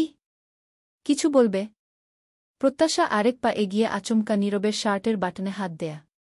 আলতো হাতে বাটন লাগাতে শুরু করল। নীরব কিছুটা ভ্যাবাচ্চাকা খায়। তবে বুঝলবু নিশ্চয় কোনো আবদার করবে। প্রত্যাশা মিহি স্বরে বলল, শুনুন না। এক হাতে প্রত্যাশার কোমর জড়িয়ে কাছে টেনে নেয় নীরব। ঠোঁটে মুচকি হাসি ফুটিয়ে বলে, শুনছি তো বলো। তবে নিশ্চয়ই কোনো স্পেশাল ডিমান্ড আছে? এত মিষ্টি ব্যবহার একেবারেই হজম হচ্ছে না যে গি। বাড়ির জন্য মনটা কেমন কেমন করছে। আমি বাড়ি যাবো। নীরব ঠোঁট কামড়ে দুষ্টু ভঙ্গিতে মাথা নেড়ে বলল, জানি জানি। এমন কিছুই বলবে ভেবেছিলাম। শোনো, বাড়ি যাবে 1 মাস পর। প্রথম দেখে মাসে একবার ছাড় দিচ্ছি। এরপর থেকে নিয়ম হবে বছরে একবার যেতে পারবে। ব্যাস। প্রত্যাশা চোখ বড় করে তাকিয়ে চেঁচিয়ে উঠল, অসম্ভব। এরকম হলে আমি মরেই যাব। আরেকটু কাছে টেনে নির্লিপ্ত ভূমিতে বলে নীরব, মরলেও আমার কাছেই মরবে। পালানোর রাস্তা নেই। আর ঘন ঘন বাড়ি যাওয়ার চিন্তা ভাবনা মাথা থেকে আউট করোক। প্রত্যাশা ঠোঁট ফুলিয়ে বলল, উহু, আপনি এমন করলে আমি কিন্তু সত্যি রাগ করে থাকব। প্রত্যাশার মুখের উপর থাকা এক গাছি কাটা চুল এক আঙুলের সাহায্যে ঠেলে কানের পিঠে গুজে দেয় নীরব। প্রত্যাশার চোখে চোখ রেখে কোমল স্বরে বলল, ইয়ানুর। প্রত্যাশা অল্প কদিনেই নীরব মাহবুবের অভ্যাসে পরিণত হয়েছে। সে না থাকলে তার ঘুমই হবে না। তাকে ছাড়া রাত কাটানোর কথা নীরব ভাবতেই পারে না। ম্যাডাম শুনলেন তো, এবার কি করবেন ভেবে দেখুন। আশা করি অধমের উপর সহৃদয় হবেন গু। প্রত্যাশা রসকসহীন কাঠখোট্টা স্বরে প্রত্যুত্তর দেয়, দেখুন, অভ্যাসের অজুহাত দিয়ে আটকে রাখতে পারবেন না। আমার বাড়ি যেতেই হবে। অনেক দিন এসেছি। আব্বু-আম্মুর জন্য মন কেমন করছে। আমি বাড়ি যাব মানে যাবই। আর অনেক দিন থাকব। হুগ। প্রত্যাশার কোমর থেকে হাতটা এক ঝটকায় সরিয়ে নেয় নীরব। মুখটা গম্ভীর করে আঙুল নাড়িয়ে বলল, যাও, এক্ষুনি রেডি হয়ে নাও। তোমাকে এখনই দিয়ে আসব। তোমার তো এখানে ভালো লাগে না। দিনে 10 বার করে বাড়ি যাওয়ার জন্য ঘ্যান করো। আজ রেখে আসব। মন চাইলে আসবে, না চাইলে নাই। ইন করে কোমরে বেল্ট পরতে নেয় নীরব। কয়েক মুহূর্ত পরপরই নীরবের মুখাবয়ব আর কথা শুনে প্রত্যাশার এবারে খারাপ লাগল। মনে হল ওভাবে বলা উচিত হয়নি। ভালো করে বললেই তো হতো। প্রত্যাশা অপরাধীর মতো মুখটা কাচুমাচু করে বলল, নীরব, সরি। আমি ওভাবে বলতে চাইনি। আপনি রেগে থাকবেন না, প্লিজ গু। নীরব ভেতরে ভেতরে হাসল, তবে উপরে কপট রাগটা ধরে রাখল। নীরব ওর দিকে তাকাচ্ছে না, মুখটা গম্ভীর করে আছে এই দেখে প্রত্যাশার মুখটা ফ্যাকাশে হয়ে এল। নীরবের সামনে দাঁড়িয়ে ফের বলে, নীরব, সরি বলছি তো। কথা বলুন। তুমি রেডি হও। বলেই নীরব উল্টো দিক ঘুরে দাঁড়াল। প্রত্যাশাকে এড়িয়ে সে রেডি হতে ব্যস্ত হয়। প্রত্যাশার সামনে দাঁড়িয়ে কানে 2 হাত দিয়ে বলল, এই যে দেখুন, কান ধরে সরি বলছি গু। নীরবের এবার প্রচণ্ড হাসি পেল। নীরব হাসি লুকাতে মুখ ঘুরিয়ে নেয়া। প্রত্যাশা ভাবল নীরব রাগ করে তাকাচ্ছে না। প্রত্যাশা বলল, যান, আর কখনো বাড়ি যাওয়ার কথা বলব না। আপনার কথাম তো মাসে একবারই যাব। তবুও নীরব মজা নিতে মেকি রাগ উপরে ধরে আছে। মুখের হাসি লুকাতে নীরব টেবিল থেকে পানির গ্লাস হাতে নিতে উল্টোদিক ঘুরতে ঘুরতে বলল, সরিটরি বাদ দিয়ে ব্যাগ গুছিয়ে নাও। নীরব গ্লাসে ঠোঁট ডুবিয়ে মিটমিট করে হাসছে। প্রত্যাশা অসহায় মুখ করে বলে, আপনি রাগ করে বাড়ি নিয়ে গেলে আম্মু আমাকেই দোষারোপ করবে। সবাই আমাকেই বকবে। বলছি তো ওভাবে বলা উচিত হয়নি। তবুও কেন? বলতে বলতে প্রত্যাশা ঘুরে ঠিক সামনে দাঁড়াতেই দেখে নীরবের চোখে মুখে মিটমিটে হাসি। তার মানে উনি মজা নিচ্ছে। প্রত্যাশা এবারে কোমরে 2 হাত রেখে চোখ রাঙাল। নীরব, আপনি রাগ করা নাটক করছেন? নাটক করছেন আপনি? বাহ। গ্লাস নামিয়ে প্রত্যাশার সামনে দাঁড়িয়ে 1 হাত কোমরে রেখে বল নীরব, কিসের নাটক? আমি সিরিয়াসলি বলছি গু।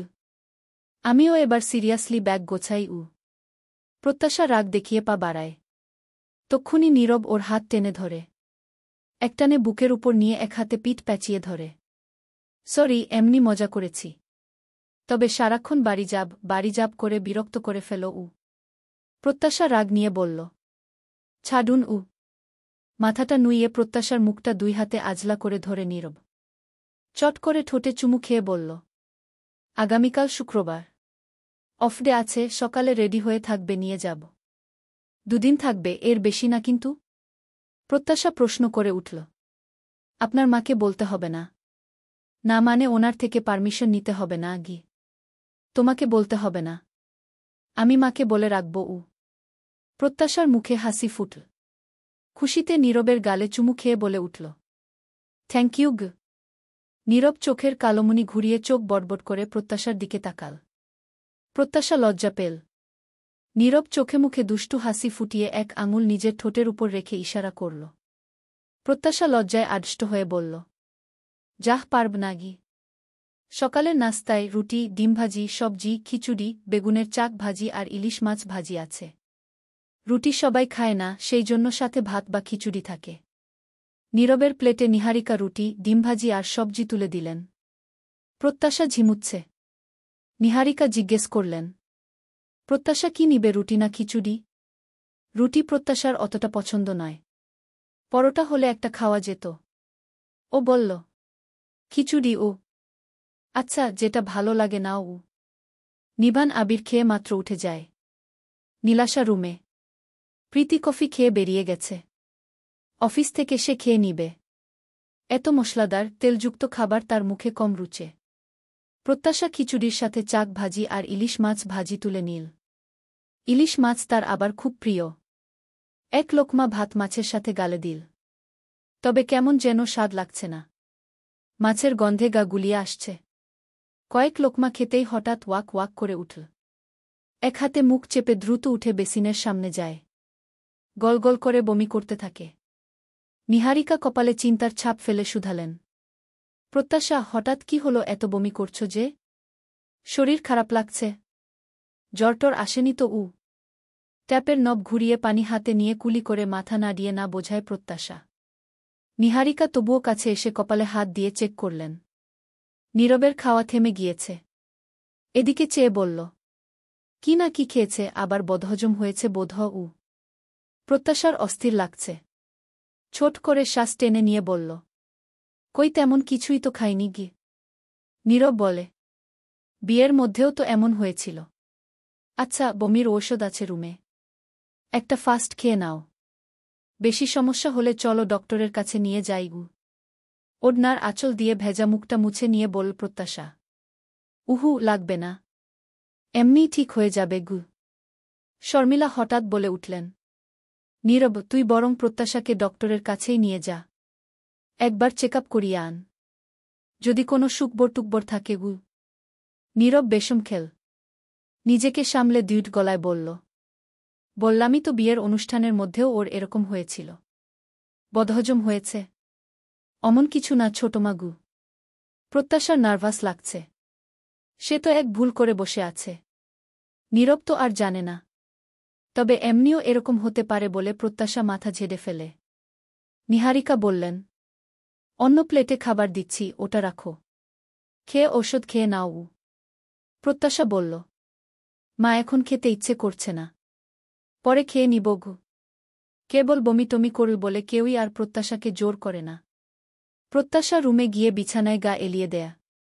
নীরব হালকা নাস্তা করে রুমে যায়। জিজ্ঞেস করল। শরীর বেশি খারাপ লাগছে? প্রত্যাশা দুপাশে মাথা নেড়ে বলল। না, ঠিক আছি ইউ। আমি যাচ্ছি, শরীর খারাপ লাগলে সাথে সাথে ফোন করে জানাবে। শুয়ে বিশ্রাম নাও, কোনো কিছু করার দরকার নেই। আমি ফোন দিব ঘু। প্রত্যাশা আলতো হেসে বলল। চিন্তা করবেন না। ঠিক আছি ইউ। Take care. বাই ইউ। দুপুরে আগুন ধরিয়ে দেয়া গরম পড়ছে। রোদের তাপে সবকিছু খা খা করছে। প্রত্যাশা কিচেনে সাহায্য করছিল। নিহারিকা অবশ্য একবার বলেছিলেন ওকে রুমে যেতে।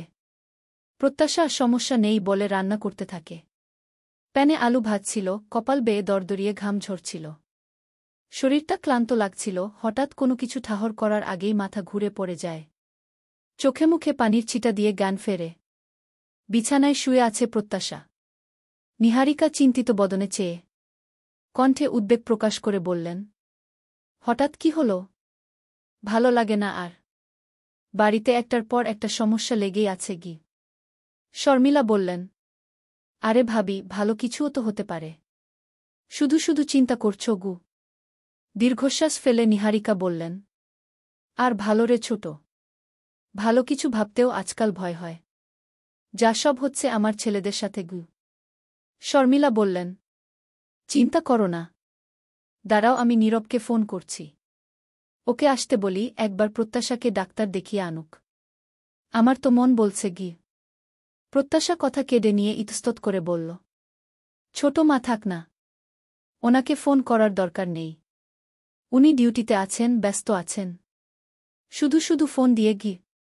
এমা শুধু শুধু কেন? আর এ বাড়ির ছেলেরা বউ পাগল। বউ অসুস্থ শুনলে সব কাজ ফেলে ছুটে আসবে গু। প্রত্যাশা আবারও বলল, থাক ছোট মা ই। নিহারিকা বললেন, ছোট তুই নীরবকে কল দে। এসে মেয়েটাকে ডাক্তার দেখিয়ে আনুক। এমনিতেই আমার ভাগ্যের সমস্যার শেষ নেই। আমার ছেলেদের কপালটাই পোড়াগু। নীরবকে জানানোর আধা ঘণ্টার মাঝেই চলে আসে। এসেই প্রত্যাশাকে 5 মিনিট সময় দেয়া রেডি হতে। প্রত্যাশা উপায়ান্তর না পেয়ে রেডি হয়। নীরব আগে, প্রত্যাশা পিছে। নীরবের আঙুলের ডগায় বাইকের চাবি। ঘুরাতে ঘুরাতে ভাবছে, দুশ্চিন্তা হচ্ছে। পিছন থেকে শর্মিলা বলে উঠলেন, নীরব কি হয় ফোন করে সাথে সাথে জানাস কিন্তু গু। আচ্ছা গি। শর্মিলা এবারে একগাল হেসে বললেন, আল্লাহর কাছে দোয়া করি মিষ্টি হাতে যেন ফিরিস গু। নীরব বিরক্ত হল। এত তাড়াতাড়ি এমন কিছু হবে কি করে? তারপর প্রত্যাশাকে পিল দেয়া হয়েছে। নীরব তাই নিশ্চিন্তে আছে অমন কিছু নয়। বাইক ছুটছে ব্যস্ত শহর দিয়ে। নীরব দৃষ্টি সামনে রেখেই আচমকা প্রত্যাশাকে জিজ্ঞাসা করল, লাস্ট মেন্স পিরিয়ড কবে ছিল? গত মাসের 5 তারিখ। আজকে 4 তারিখ। তার মানে 1 মাস হয়নি গি। হুগ। তাহলে টেনশনের কিছু নেই। বিয়ের ডেট 20 তারিখ। আর এত তাড়াতাড়ি ফিজিক্যালি সিমটম প্রকাশ পায় না।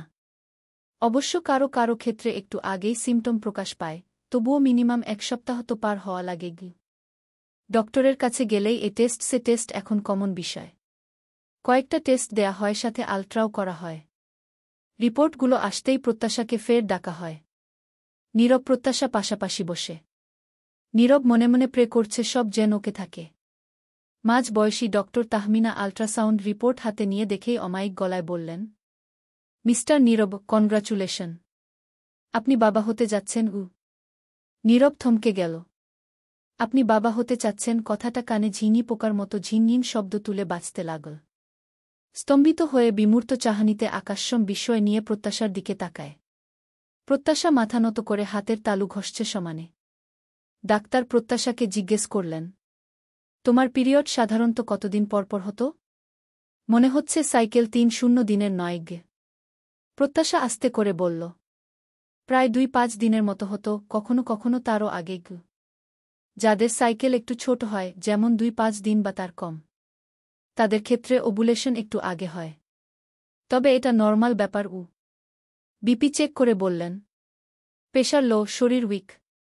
এই জন্য মাথা ঘুরে পড়েছ। আমি কয়েকটা মেডিসিন লিখে দিচ্ছি, আর একটু নিয়ম মেনে চলবে। বিশ্রামে থাকবে, পুষ্টিকর খাবার খাবে। ঠিক হয়ে যাবে ইনশাআল্লাহ গু। নীরবের বিস্ময়ের ঘোর কাটছেই না। ও থম মেরে আছে। নীরব একটাও কথা বলেনি প্রত্যাশার সাথে। প্রত্যাশা ভয়ে ভয়ে আছে। না জানি কখন বকাঝকা শুরু করে দেয়। বাসায় ফিরতে ফিরতে গোধূলি হয়ে যায়। নীলাশা ড্রয়িং রুমে বসে। প্রীতিও মাত্র ফিরেছে। প্রত্যাশা মাথা নত করে ধীরে ধীরে যাচ্ছে। নীরব গটগট পা ফেলে রুমে যেতে থাকে। নিহারিকা জিজ্ঞেস করলেন, ফোন দিলাম ধরলি না যে? ডাক্তার কি বলল? নীরব থেমে গেল। নিহারিকা ফের বললেন, কি হলো, কি হয়েছে? চুপ করে আছিস যে? কোনো সমস্যা? নীরব গম্ভীর স্বরে বলল, প্রত্যাশা কনসিভ করেছে গি। আর বাড়তি একটাও টু শব্দটি না করে নীরব পা বাড়ায়। শর্মিলা বলে উঠলেন, নীরব, খালি হাতে ফিরলি যে মিষ্টি কই? এত বড় সুখবর মিষ্টি ছাড়া দেয়? তোকে তো যাওয়ার সময় বলে দিলাম গে। নীরব রুমে গিয়ে হাতের ফাইল বিছানায় শব্দ করে রাখল। ছোটমার কথাগুলো কানে আসে তার। নীলাশার মুখে অন্ধকার নামল। না চাইতেও কোথাও একটা চিনচিনে ব্যথা অনুভব হতে থাকে। শর্মিলা প্রত্যাশার কাঁধ আগলে ধরে হাসি মুখে বললেন, আলহামদুলিল্লাহ, কি যে আনন্দ লাগছে না। নিহারিকার চোখে মুখে আনন্দের ছাপ না পড়লেও ভেতরে ভেতরে খুশিই হলেন। ভাবলেন, এখন তো মানুষের নানান সমস্যা। তাড়াতাড়ি হয়েছে একদিক দিয়ে ভালোই হয়েছে। এমনিতেই বড় ছেলেটার কি থেকে কি হয়ে গেল। ভাবলে এখনও ফাঁপড় ঠেকে। প্রত্যাশা ছোট, বুদ্ধিশুদ্ধি কম, এই একটু দুশ্চিন্তা। তাতে কি হয়েছে? বাড়িতে সবাই আছে। বাচ্চা মানুষ করার সমস্যা হবে না। নিহারিকা বললেন, ডাক্তার আর কি বলেছেন? এমনি কোনো সমস্যা নেই তো? প্রত্যাশা কলের পুতুলের মতন মাথা নেড়ে বলল, না হু। নীলাশার চোখ ভিজে আসছিল। এখানে আর থাকতে না পেরে সন্তর্পণে উঠে রুমে চলে যায়। প্রীতি থম মেরে তাজ্জব বনে আছে। নিহারিকা বললেন, রুমে যাও, বিশ্রাম নাও। রুমে গিয়ে বেডে পা ঝুলিয়ে বসে প্রত্যাশা। নীরব ফ্রেশ হয়ে ওয়াশরুম থেকে বেরো। প্রত্যাশা শুকনো ধোক গিলে আর চোখে নীরবের দিকে তাকাল। নীরব কিছুই না বলে সোজা ব্যালকনিতে যায়। কিছুক্ষণ পরেই পরিফল দিয়ে যায়। নিহারিকা পাঠিয়েছেন। আরও মিনিট 10 পরে নীরব রুমে ঢুকল। বেডের সামনে প্রত্যাশার মুখোমুখি দাঁড়াল। প্রত্যাশার নার্ভাসনেস সুঙ্গে উঠল। আল্ট্রাসাউন্ড রিপোর্টটা বের করে হাতে ধরল। প্রেগন্যান্সি পজিটিভ, এটা দেখেই তপ্ত নিঃশ্বাস ফেলল নীরব। দাঁত কটমট করে বলল, এটা কি করে হল? ভেতরে ভেতরে ভয় পেলেও উপরে শক্ত খোলসে নিজেকে আবিত করে প্রত্যাশা। নিজেকে সামলে চিরাচরিত স্বভাবটা ফুটিয়ে বলল, ইয়া আল্লাহ, ইয়া মাবুদ, আপনার স্মরণশক্তি সব লোপ পেয়েছে নাকি? ভুলে গিয়েছেন সব? নীরবের বেশম খাওয়ার উপক্রম হল।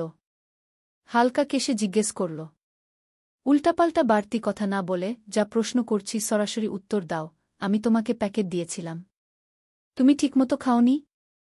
প্রত্যাশা মুখটা লটকে ফেল। বলল, উহু, মেডিসিনে আমার অ্যালার্জি। সর্দি জ্বরের ওষুধ আম্মু জোর করে দিত, সেটাই চোখমুখ বুজে কোনো রকমে গিলতাম ঘে। একটু থেমে অ্যাক্টিং করে অনর্গল বলতে লাগল প্রত্যাশা, আচ্ছা, শুনেছি টিভি সিনেমায় দেখিও মানুষ বাবা হওয়ার খবরে খুশি হয়। খুশিতে বুকে কোলে তুলে নিয়ে ঘুরায়। আর আপনি কি করছেন? মুখটা তো বাংলা 5 বানিয়ে রেখেছেনই, আবার একের পর এক জেরা করছেন। নীরবের গলার স্বর এবারে একটু মিয়ে এল, তবে চিন্তার সুরেই বলে, প্রত্যাশা, তুমি বুঝতে পারছ না, তুমি এখনও বেশ ছোট, তার উপর অবুঝ। তোমার পড়াশোনাও এখনও অনেক বাকি। তুমি নিজেকেই সামলাতে পারো না, বাচ্চা কিভাবে সামলাবে? ফলের প্লেট থেকে এক টুকরো আপেল নিয়ে বাইট দিল প্রত্যাশা। গমগ্মে স্বরে বলল, আমি ছোট, এটা এখন ভেবে কপাল না চাপটে। আপনার আরও আগে ভাবা উচিত ছিল। আমি ছোট, এটা সঠিক সময়ে যদি ভাবতেন, তাহলে এখন এসে হা হুতাশ করতে হতো না। আশাকরি বুঝতে পেরেছেন। ডোন্ট কেয়ার নিতে মুখে থাকা আপেল চিবুতে লাগল প্রত্যাশা। এর সাথে বেশি কথা বললে নিজের মানসম্মান সব যাবে। এই ভেবে নীরব থম মেরে শুধু চেয়ে রইল। জানালার সামনে দাঁড়িয়ে নীলাশা। রুমের দরজা হালকা চাপানো। প্রীতি 2 আঙুল দিয়ে টোকা দিল। নীলাশা চোখের অশ্রু মুছে ঘাট ঘুরিয়ে তাকাল। অবাক হয়ে বলল, তুমি? আসব? আসো। প্রীতি সোজা নীলাশার সামনে দাঁড়াল। এক আঙুলে কপাল চুলকিয়ে বলতে থাকে, প্রত্যাশা তোমার আপন বোন নাই, রাইট? নীলাশা চমকে তাকায়। চোখে ওর প্রশ্নের ঝলক। নীলাশার চোখের প্রশ্ন পড়ে নে প্রীতি নিঃশব্দে হেসে বলল, আমি কিভাবে জানলাম সেটা বড় কথা নয়। কথাটা যে সত্যি সেটা আমিও জানি, তুমিও জানো গো। নীলাশা এখনও নিশ্চুপ। প্রীতি ধীরে ধীরে বলতে লাগল, এই বাড়িতে আমার অবস্থান তো জানোই। তোমার অবস্থানও যে কোথায় গিয়ে দাঁড়াবে সে আইডিয়া আছে? এখন প্রথম প্রথম তোমার প্রতি সবাই সহানুভূতি দেখাচ্ছে, তবুও কিছু কিছু মানুষের কথা নিশ্চয় কানে ঢুকেছে। প্রত্যাশা প্রেগন্যান্ট। এ বাড়ির বংশের বাতি সে দিবে। তুমি তো আর কখনো দিতে পারবে না। সবাই তো প্রত্যাশাকে মাথায় তুলে রাখবে গু। থেমে নীলাশার মুখের দিকে তীক্ষ্ণ দৃষ্টিতে তাকাল প্রীতি। কথাগুলো ঠিক জায়গা মতো লাগতে শুরু করছে। প্রীতি মনে মনে ভাবে নীরবের বুয়ের প্রতি যে প্রেম। তারপর এখন আবার বু প্রেগন্যান্ট। নীরব যে বুয়ের পাশে দাঁড়াবে নো ডাউট। তাই নতুন করে নীরবের রোশানলে পড়তে চাইছি না। এখন একমাত্র অস্ত্র নীলাশা। যা করার ওই করবে। শুধু দেখে যাব। নীরব থম ধরে থেকে চলে যেতে নেয়া। ঠিক তক্ষুনি প্রত্যাশা পিছন থেকে জড়িয়ে ধরে। পিঠের সাথে মাথাটা ঠেকিয়ে কোমল স্বরে বলল, আপনি খুশি হননি? খুব কি বেশি রেগে আছেন? নীরব উত্তর দেয় না। কিছুপল উত্তরের অপেক্ষায় থেকে প্রত্যাশা নীরবের সামনে দাঁড়াল। নীরব এখনও নির্লিপ্ত। প্রত্যাশা আস্তে করে নীরবের পায়ের পাতার উপর পা দুটো রাখল।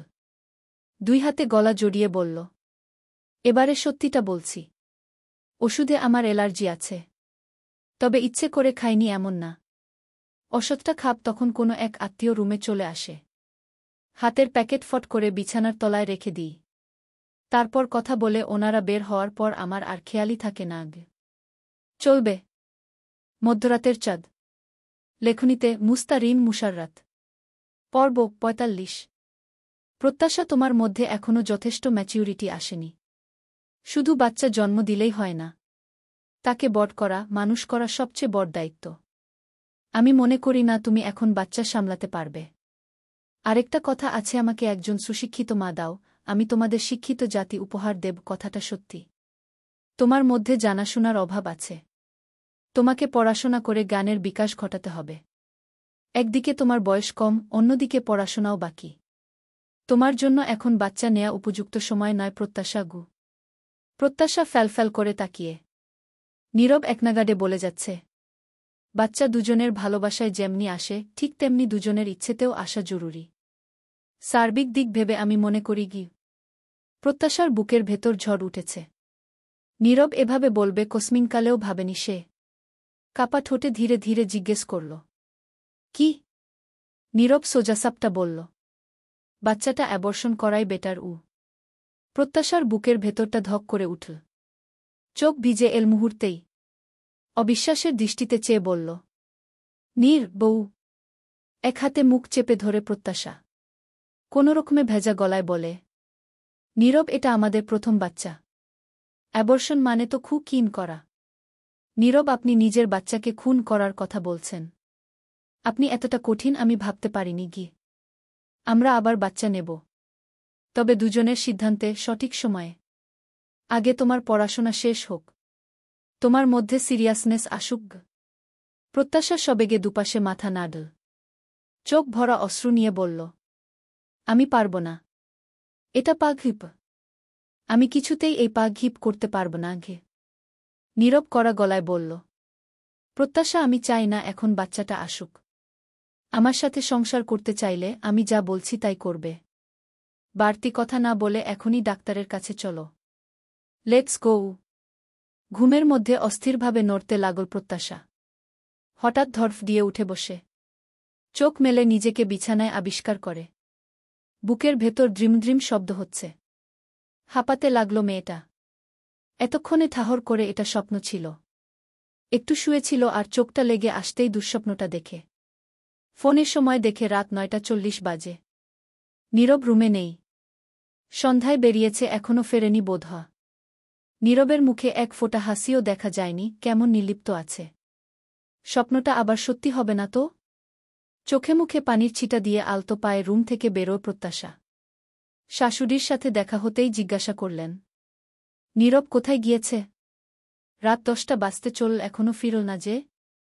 কি জানি, বলে যায়নি তো। ফোন দিয়েছিলে? না। ফোন করে শোনো কখন ফিরবে। ওর ফিরতে দেরি হলে তুমি সবার সাথে খেয়ে নাও। তন্মধ্যে নীরব আসে, 2 হাত ভর্তি মিষ্টির প্যাকেটে। শর্মিলা ডাইনিংয়ে খাবার সাজাচ্ছিল। দেখেই বললেন, ওমা নীরব, তুই তো দেখছি মিষ্টির দোকানটাই তুলে এনেছিস। পাগল ছেলে, এত মিষ্টি কেউ আনে কি? নীরব কিছু না বলে প্যাকেটগুলো রাখল। নিহারিকা বললেন, ছোট সবাইকে মিষ্টি দে। আর সকালে প্রতিবেশীদের বাড়িতে দেয়া যাবে গু। নীলাশা রুম থেকে বেরোতেই স্কুল দৃশ্য তার চোখে পড়ে। বুক ফুডে তার দীর্ঘশ্বাস আর এক বুক না পাওয়ার আফসোস জমতে লাগল। মনে হচ্ছে কষ্টটা কগুণ বাড়ছে, এসব দৃশ্য তাকে বেশি পোড়াচ্ছে। রাতের খাওয়া দাওয়ার পাট চুকিয়ে প্রত্যাশা আয়নার সামনে দাঁড়িয়ে চুলে বিনুনি করছিল। নীরব ফ্রেশ হয়ে এসে বেডে বসতে বসতে হালকা গলায় শুধাল, ঔষধ খেয়েছ? হুগ। মনে করে ঠিকঠাক সময় মতো ঔষধ খেজ। তোমার তো আবার ভুলে যাবার রোগ আছে গি। নীরবের শেষোক্ত কথাটা যে তেডা সুরে বলা তা প্রত্যাশা ধরতে পারল। আর পারল বিধা রাগ হল। হেয়ার ব্যান্ড চুলে প্যাঁচাতে প্যাঁচাতে রাগী গলায় বলল, আপনি যে একটুও খুশি হননি সেটা আপনার মুখ দেখে আর কথা শুনেই স্পষ্ট বোঝা যাচ্ছে। লোক দেখাতে আর ছোটমা বলেছিল বিধায় মিষ্টি আনলেন। নিজ থেকে খুশি মনে তো আর আনেননি গি। একটু থেমে আকস্মিক প্রত্যাশা বলে উঠল, নীরব, আপনি কি সত্যিই চান না এই বাচ্চা? সন্ধ্যায় আমি এত কিছু বললাম, কিছুই বললেন না। এড়িয়ে গেলেন। তারপর সেই যে গেলেন মাত্র ফিরলেন গ। বাইরে হঠাৎ দুজন ফ্রেন্ডের সাথে দেখা। অনেকদিন পর দেখা, কথাবার্তা বলতে বলতে একটু দেরি হয়ে গেল। আর বাচ্চা চাই না মানে কি বলতে চাইছ? প্রত্যাশা মিনমিনে স্বরে বলে, কেন জানি ভয় হচ্ছে। মনে হচ্ছে আপনি খুশি নন। যদি অ্যাবর্শন করতে চান? নীরব ধমক দিয়ে বলল, পাগল না হলে তুমি এমন ভাবনা আনতে পারো? অবশ্য তোমার মাথায় মাঝে মাঝে একটু আধটু গোলমাল হয়। সেটা আমি জানি গু। প্রত্যাশা রাগী চোখে তাকাতেই নীরব হেসে ফেল। হেসেই ঝটপট বলল, সরি। প্রত্যাশা গাল ফুলিয়ে এড়িয়ে যেতে চাইলে নীরব ওর কবজি ধরে টেনে সামনে দাঁড় করল। পরপর দুই হাতে কোমর জড়িয়ে একদম কাছে টেনে নিল। মাথাটা রাখল প্রত্যাশার বুকে।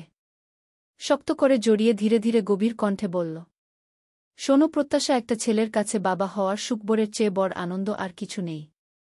এই সুখটা হুট করে অপ্রত্যাশিতভাবে এলো বলে আমি অবাক হয়েছি। নিজেকে ধাতস্থ করতে আমার সময় লাগছে। তুমি জানো আজকের দিনটা আমার জীবনের অবিস্মরণীয় দিন হয়ে থাকবে। আমি কতটা হ্যাপি ভাষায় প্রকাশ করা যাবে না গি। উষ্ণ একটা হাত প্রত্যাশার মসৃণ নরম তুলতুলে পেট ছুঁয়ে গেল। প্রত্যাশা চোখ বুজে ফেল।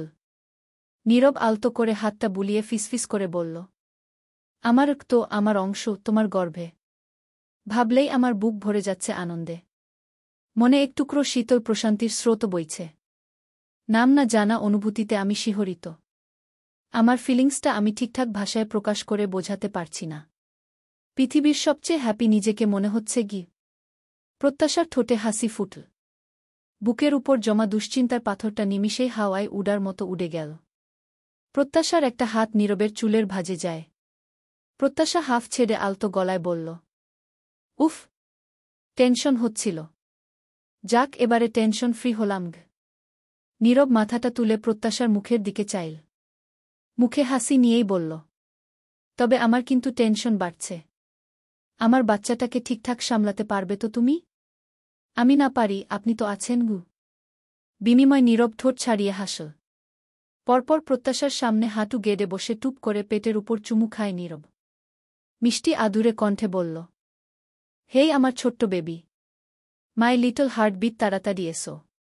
পাপা এখন থেকেই তোমার আগমনের প্রহর গুনা শুরু করে দিয়েছে।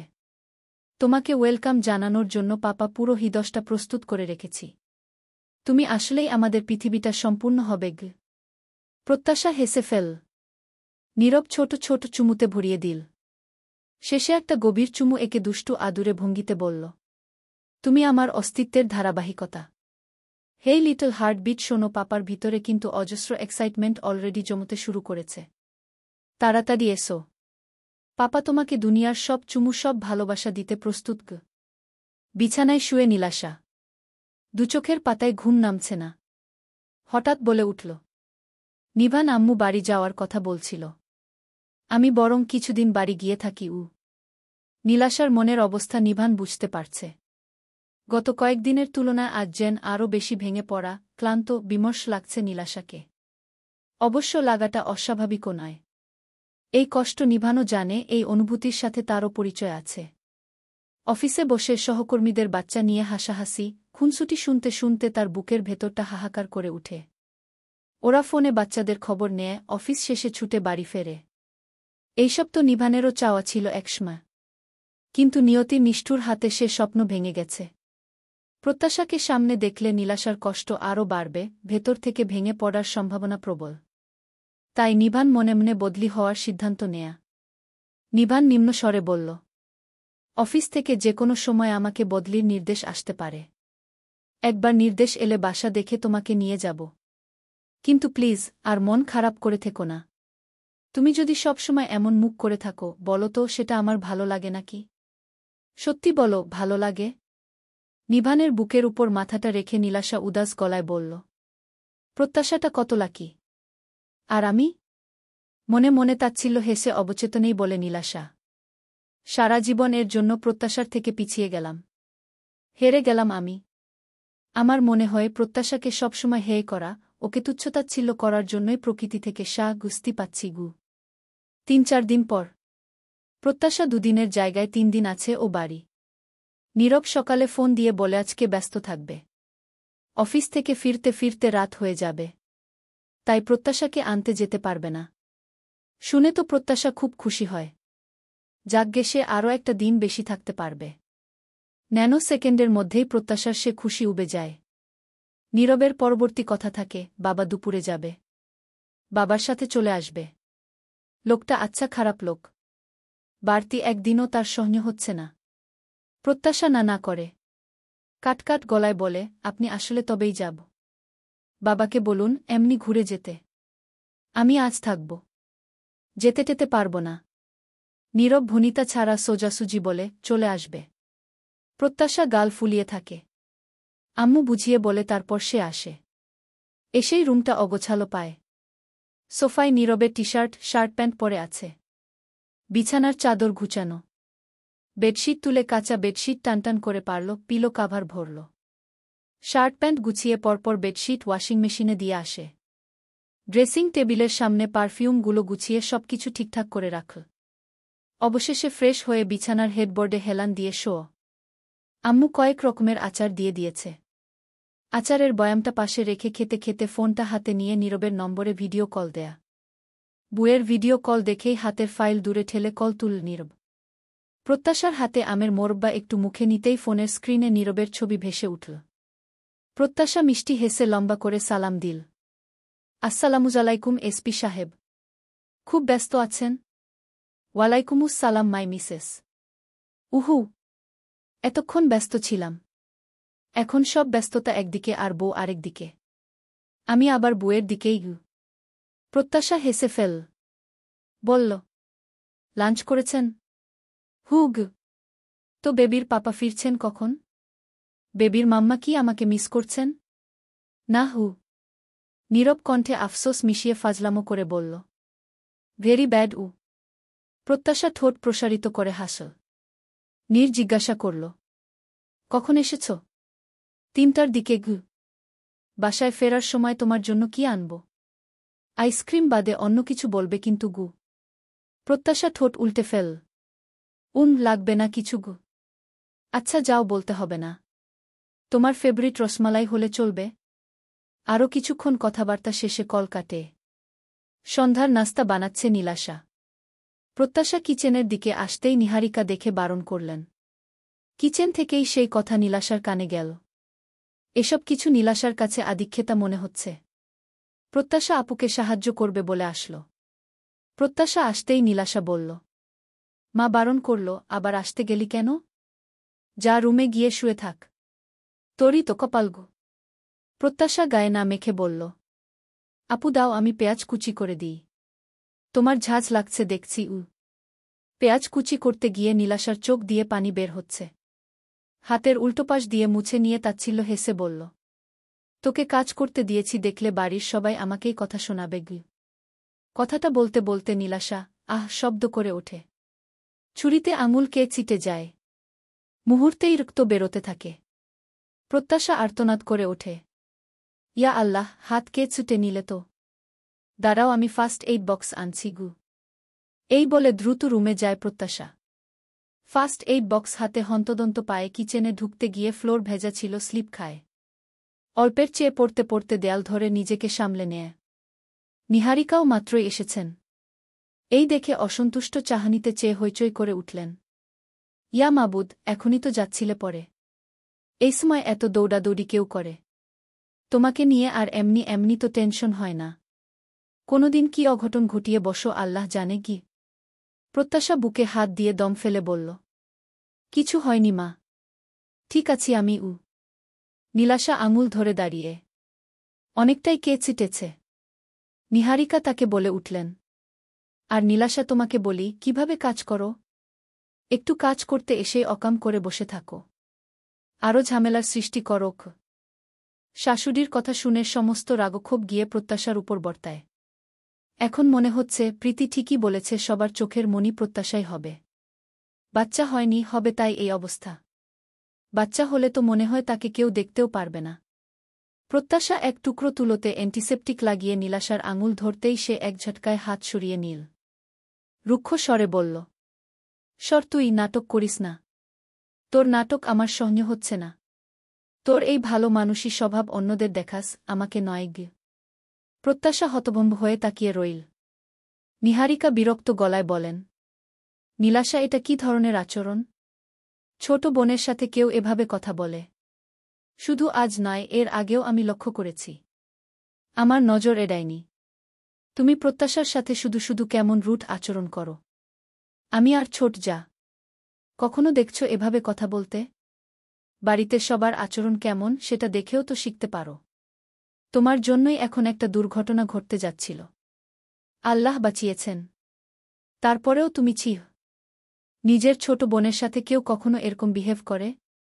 নীলাশার ভেতরের রাগক্ষোভ, ক্রোধ, হিংসা সব যেন একসাথে দপ করে জেগে উঠল। শাশুড়ি আগে কখনো এভাবে বলেনি, আজ বললেন। তাও শুধুই প্রত্যাশার জন্যে। নিজেকে সামলাতে না পেরে নীলাশা চেঁচিয়ে উঠল, কিসের ছোট বোন? ওর জন্মই হয়েছে আমার থেকে সবকিছু কেড়ে নেয়ার জন্যে। আমার আব্বু আম্মুর আদরে ও উডে এসে জুড়ে বসেছে। এখন আবার আমার শ্বশুরবাড়ির সবার কাছে আমাকে খারাপ বানাচ্ছে। নিজে প্রিয় হচ্ছে গু। চেঁচামেচি শুনে শর্মিলা প্রীতি এসে দরজায় দাঁড়ায়। নিহারিকা বললেন, মনে হচ্ছে মাথা গেছে তোমার। তোমার আব্বু আম্মুর আদরে ও উডে এসে ভাগ কেন বসাবে? কি বলছো না বলছো নিজেই জানো না। আশ্চর্য। প্রত্যাশা ছলছল চোখে চেয়ে। এত চেঁচামেচি মনে হচ্ছে তার জন্যই হচ্ছে। খারাপ লাগছে। প্রীতি মনে মনে ভাবছে, নীলাশা বলে দেয় না কেন? এই মেয়ে এখনো চুপ আছে কেন? আজব তো। নীলাশার গাল গড়িয়ে জল পড়ছে। প্রীতি ওর দিকে তাকিয়ে ইশারায় ইন্সপায়ার করতে থাকে। এখনো চুপ দেখে প্রীতি ভাবে, এবারে সে নিজেই বলে দিবে কি?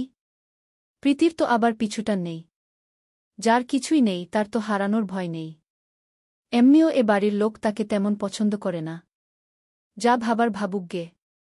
প্রীতি মুখ খুলবে তার আগেই নীলাশা বলে উঠল, আমি ঠিকই বলছি। ও উডে এসেই জুড়ে বসেছে। প্রথমে আমার আব্বু আম্মুর কাছে আমার থেকেও ও প্রিয় হয়েছে। এখন আবার আমার শ্বশুরবাড়িতে সবার কাছে ও প্রিয় হচ্ছে। ও আমার জন্য অভিশাপ। নিহারিকা ধমকিয়ে উঠলেন, নীলাশা, এবারে থামো। নিজের আপন বোনকে কেউ এতটা হিংসা করতে পারে তোমাকে না দেখলে জানতাম না গি। নীলাশা ভেজা কণ্ঠস্বরে চেঁচিয়ে ওঠে, প্রত্যাশা আমার আপন বোন নয়। ওর সাথে আমার কোনো রক্তের সম্পর্ক নেই। ও অন্য কারো পাপের ফল। আমার আব্বু আম্মু দয়া দেখিয়ে ওকে নিজের সন্তানের মতো করে বড় করেছে গি। প্রত্যাশা থমকে গেল। মনে হচ্ছে ভূমিকম্প হচ্ছে, পুরো পৃথিবী টলছে। আচমকা দুপা পিছিয়ে যায় প্রত্যাশা। এত বড় কথা কেউ কখনো মিথ্যে বানোয়াট বলে না। নিহারিকার মাথায় মেঘ বিনা বজ্রপাত হল যেন। চলবে।